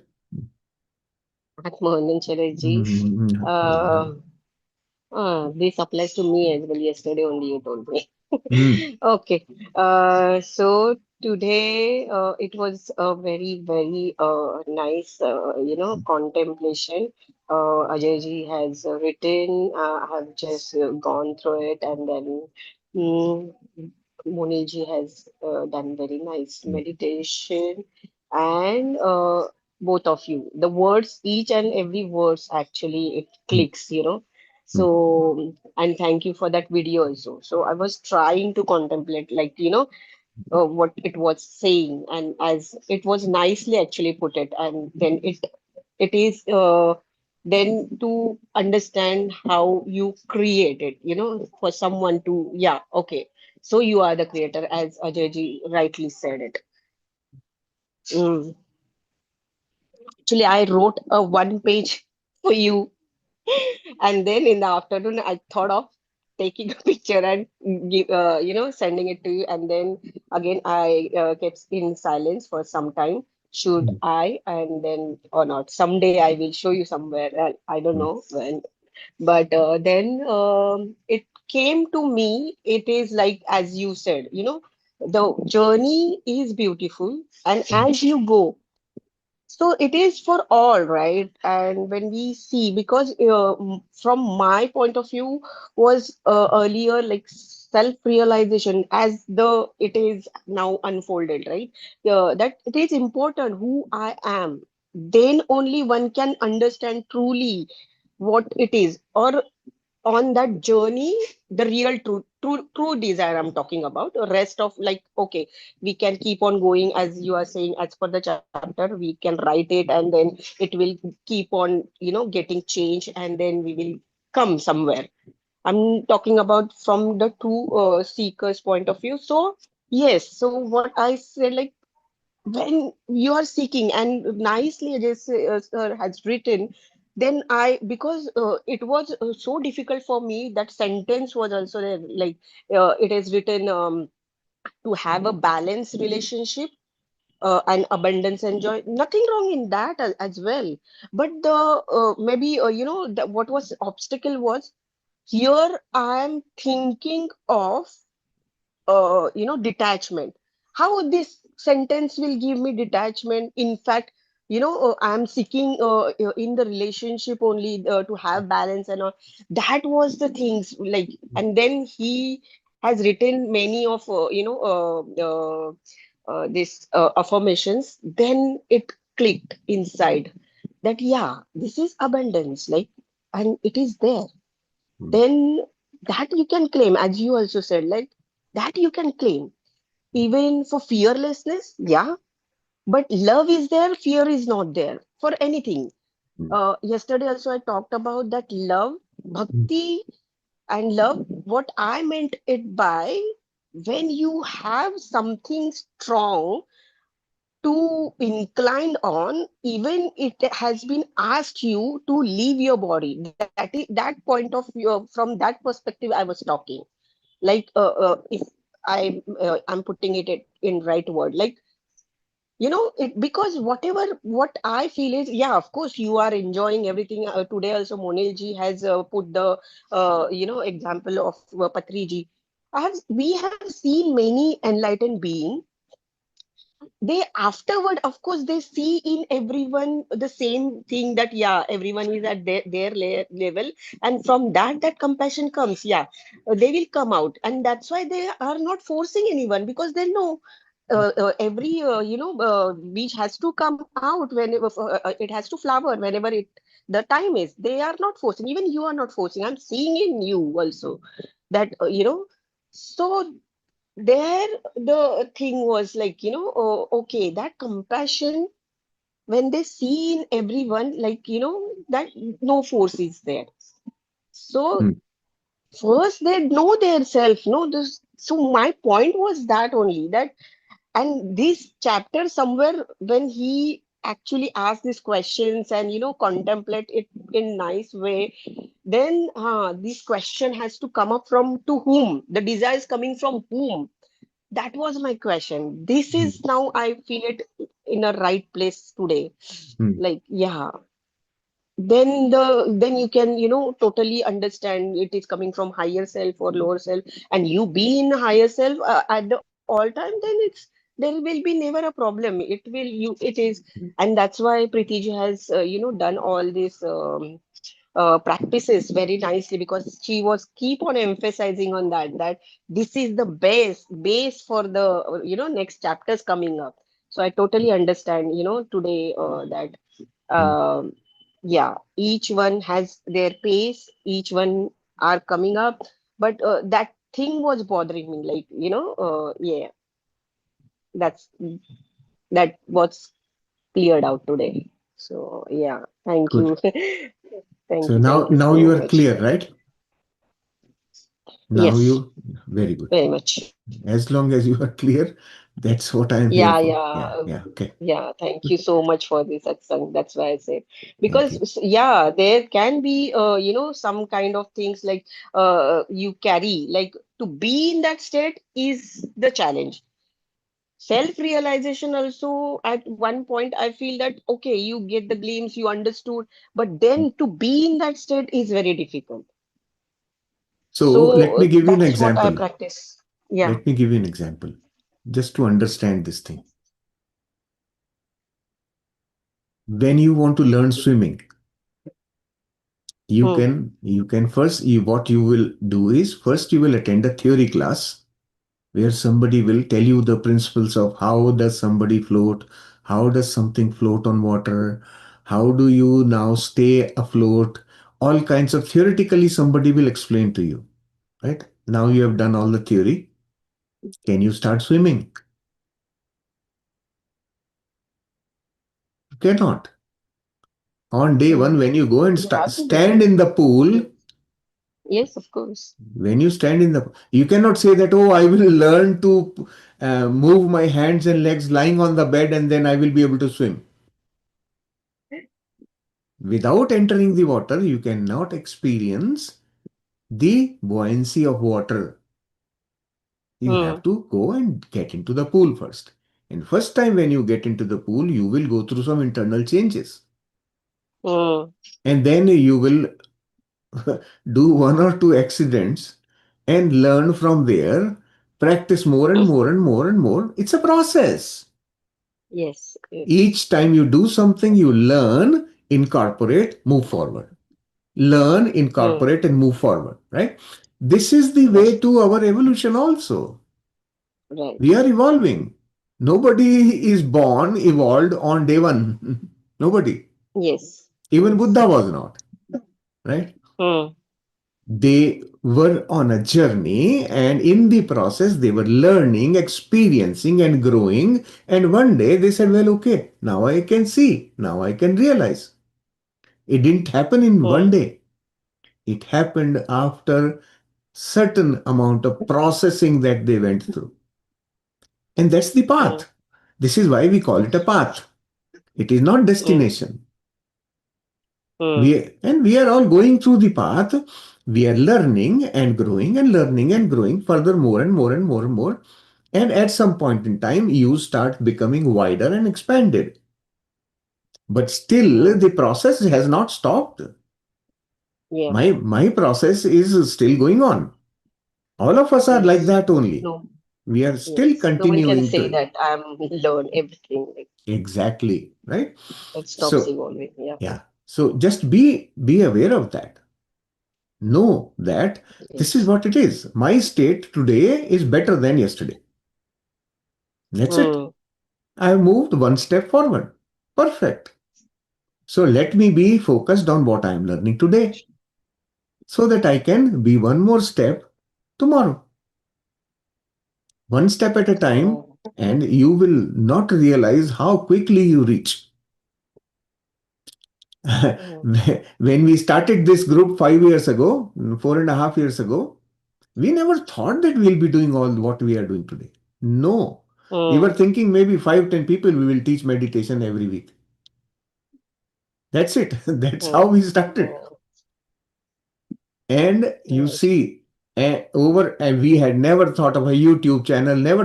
YouTube was basically some people requested, sir, we cannot join you at that time. We want to do Hmm. meditation. So Hmm. can Hmm. you record meditation? I said, well, recording is a big pain. Let me do it live.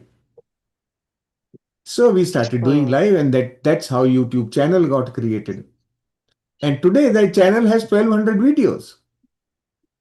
Hmm. After 4.5 years, the channel is filled with asset automatically. It happened one video every day. Right. So this is our journey. Every journey is one step every day, one little step every day. And as we keep going, you will start seeing how our growth accumulates. Hmm. Hmm. Just one question. Yeah. So when you said that you were searching not only spiritual books, but you were, gathering all the knowledge from many books, like, and then finally you stopped at one point, Hmm. and this is something gave you the fulfillment. So Hmm. earlier, what was happened actually, and what made you stay here? Hmm. Maybe that must be crucial one, which you might be remember, right? Because you got stuck here, hooked here.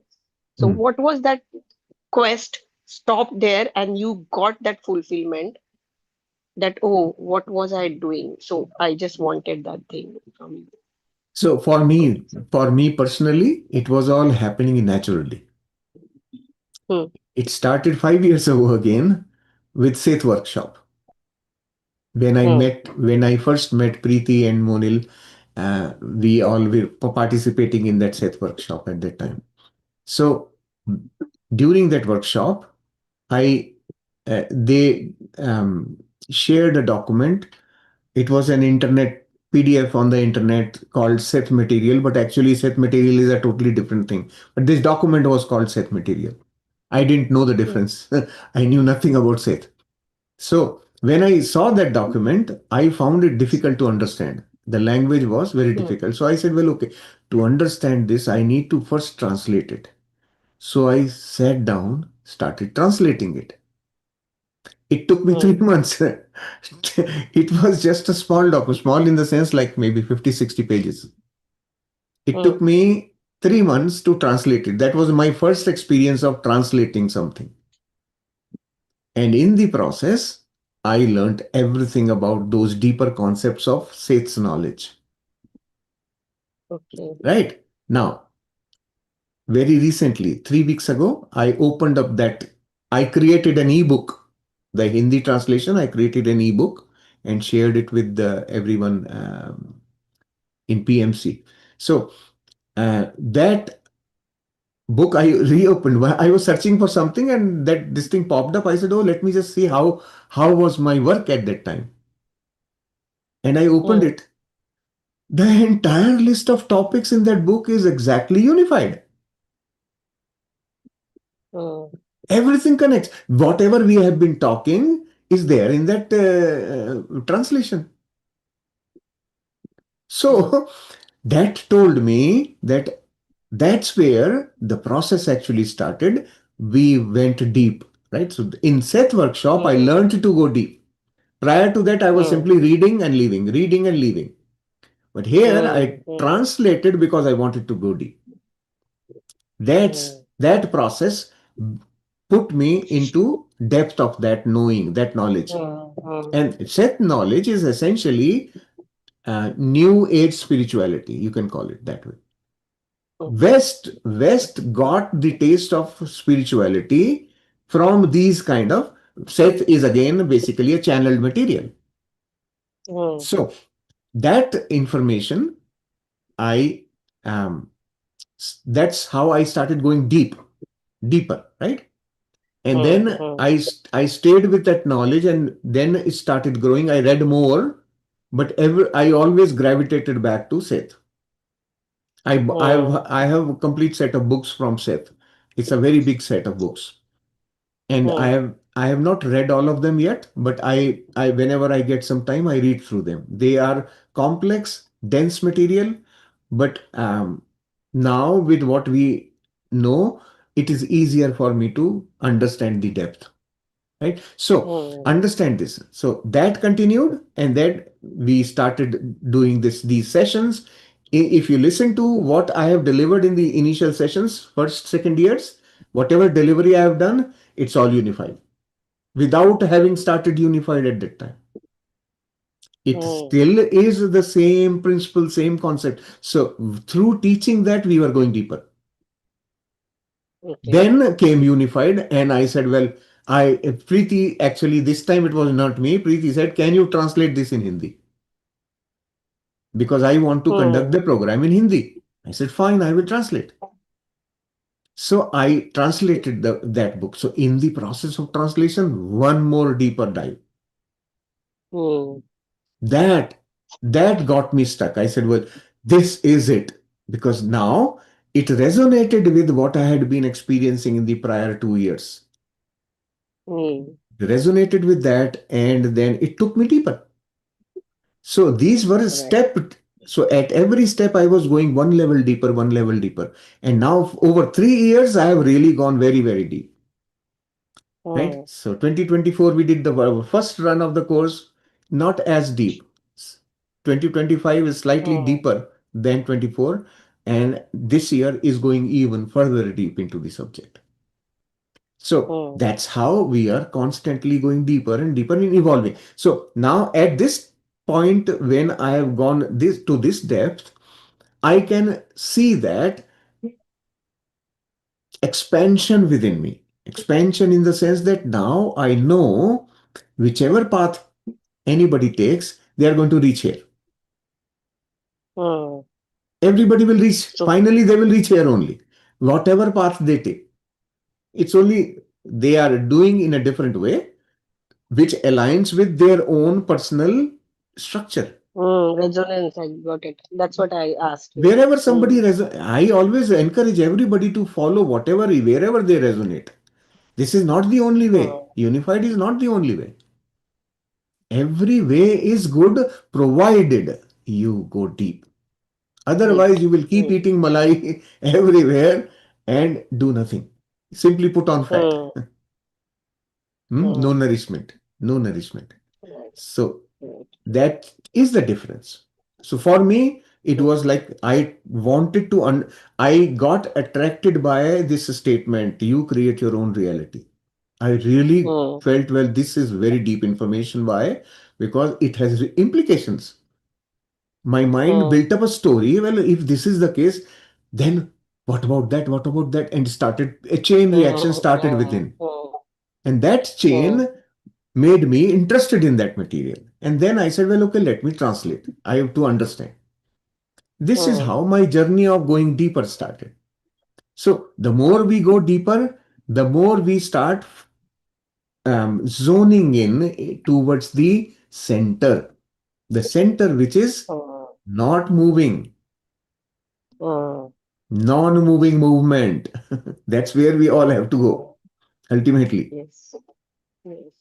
So it is. So uh, you have been in so deeper just to ask the question. Do you really think then we create our own reality? Do we have really um, anything? Because see, as you said, no, desire is desire. It has neutral. Okay. How mm, to use it? Definitely, it's my thing. Then it goes in which direction, right? mm, Likewise, I want to say, like Hitler, mm, he came up and then so in that era, that thing happened. mm. So was it not been planned already? It was just happening. So who creates? So I always that deep question goes again and again, and still that Mm. quest is going. So what is it that you have any hold on it then? No, So it's just happening. what you are telling me is that you have not yet understood chapter 6. You create your own reality is not, I don't have to believe it. This is the truth. My believing or not believing is immaterial. Doesn't matter. Mm-hmm. It is the truth and will always remain the truth. Know this. You create your own reality. Every one of us is doing that. Whether we agree with it or not, mind will not accept it. Okay, that's fine. Someday Mm, it will. mm, It will learn and then accept it. okay. Right? So today it may not. It's okay. Mm, mm, Mind has to go through experience to be able to realize and understand, well, okay. I am the one behind it. I am the culprit. I created all this. mm, Then, okay. then the process will shift direction. Then it will shift gears and will go deeper. Mm, mm, okay. Yeah. So Yes. understanding that this is the fundamental, very fundamental of even to if somebody thinks they are on a spiritual path and they don't agree with this statement, they are actually not on spiritual path. They are only dreaming Mm, of spirituality. mm, If this is not accepted, you haven't even step one is not done. mm, So the first thing to overcome in the mind is accepting that I am the creator. I create my own reality. My own reality.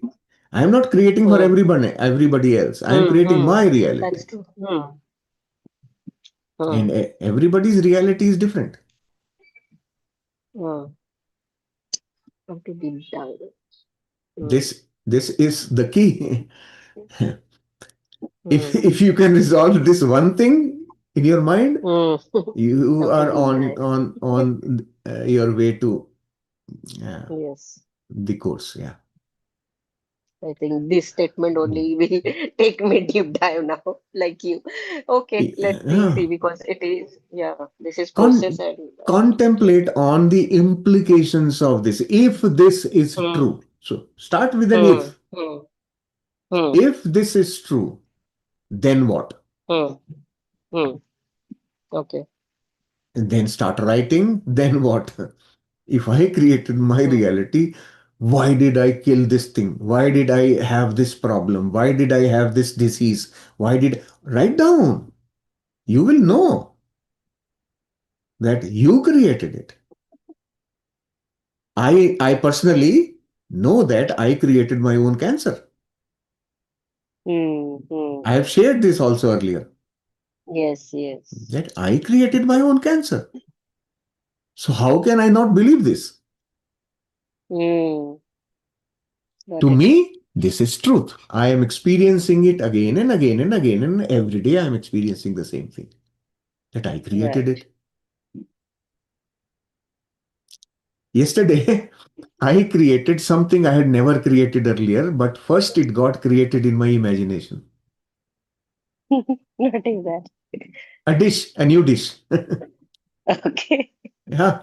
So I, I 3 4 days ago, I got this idea. I need to create my own vegetable broth. Okay. So I went and Mm. bought some vegetables, brought those, and then I said, well, okay, after I create the broth, what will I do with the residue? That immediately created a new recipe in my head, my imagination. Yes, Mm. yesterday I cooked it that way. So I created a Okay. dish from the Great. residue. Mm. It Mm. it came out so fantastic, really good. Mm. So that this is how creation happens. It starts with the thought only, from the thought. Mm. So Mm. now I am so happy that I did not waste the nutrition of the vegetables. Right. Right? I Mm. enjoyed it yesterday. It was so good. Yeah. Yeah. Got it. Thank you. Thank you so much. So Thank you. much to unfold it. Thank you. Thank you. Thank you, Pallaviji. Jasmeet, any last moment thoughts? Hmm. You can unmute. Yeah.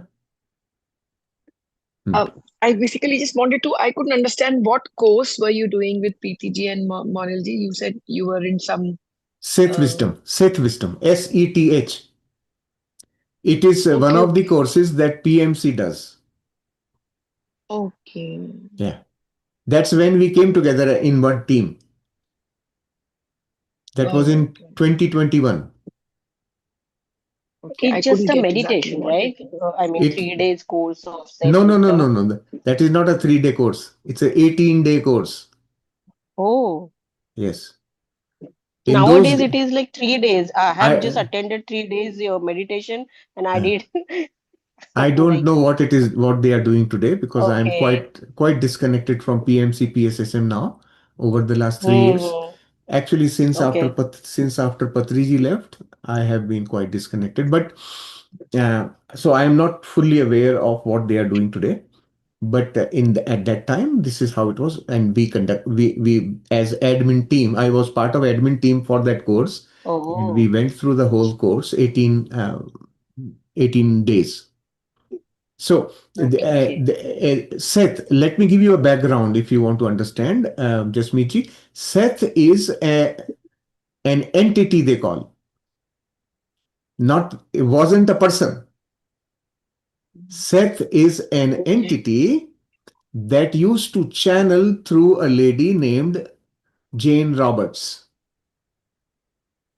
okay, So Jane Roberts used to channel the communication coming from an entity called Seth, right? So okay. in Never heard his of it. in those communications, he has explained about his name also.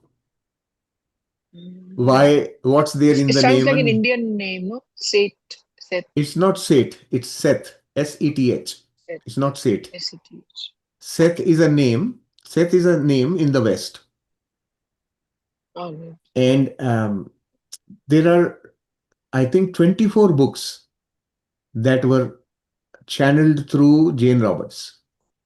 My So God. Jane Roberts used to go into trance, and then Seth used to speak through her. Her voice changed, her style of speaking changed, language changed during that transmission. It would feel like somebody else is talking. There are audio recordings available for those sessions. And Okay, Jane's husband, his name was Robert, and he used to write. Robert or something else. His name was, um, but he used to write down the message. As the communication was coming, he was also writing down, and somebody was recording. So all those recordings are available, and whatever was written down was again compiled as books. During that time only, this happened over a period of 20 years. During that time, the books so were also it's regularly okay. Like published. 20 years, it kept happening. The books Hmm. kept Hmm. getting added, and she was channeling. Yes, she was channeling. And people were sitting right there. Like there used to big classrooms used to be there. People would sit and listen. So And there used to be That's like a specific time and a day and date where she would, yeah. or it was They happening every day. Like, that yeah. In those days, there was no internet. It was all physical classes in that city. Whoever know, lots of people used to travel to that place because the news spreads, right? TV and all that news spreads. It was all in the United States of America, and everything was happening there. People, okay. even today, there are groups who study Seth material only. Just like we are doing unified, they study Mm, Seth. And that's a very, very deep knowledge. It's not small knowledge. It's so much more, so many more aspects of human existence that are discussed there. Very extensive. That's very extensive, right? It's about that the direction of that talk is to feed the mind. Very different from unified. In unified, we are using the concept, but going away from the mind to the heart. That keeps you in the mind to explain to the mind. In the world of the mind, in the domain of the mind, what else is existing? Why do certain things happen? Why are there floods? Why are there earthquakes? What creates them? mm, These kind of things are all addressed there. Nature okay. of human personality. What is the nature? Very detailed things are given.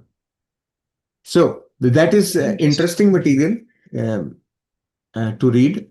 But all I'm saying is that was my journey, my path to going deeper started from there. Nice. Nice. Yeah. Thank you. Thank you so Yeah. much. Thank you. All right. So thank you. Let's take leave now. We'll be back tomorrow again and we'll finish this week's chapter tomorrow. So see you tomorrow again. Thank you for being here and participating. Thank you. Thank you, everyone. Thank you so much.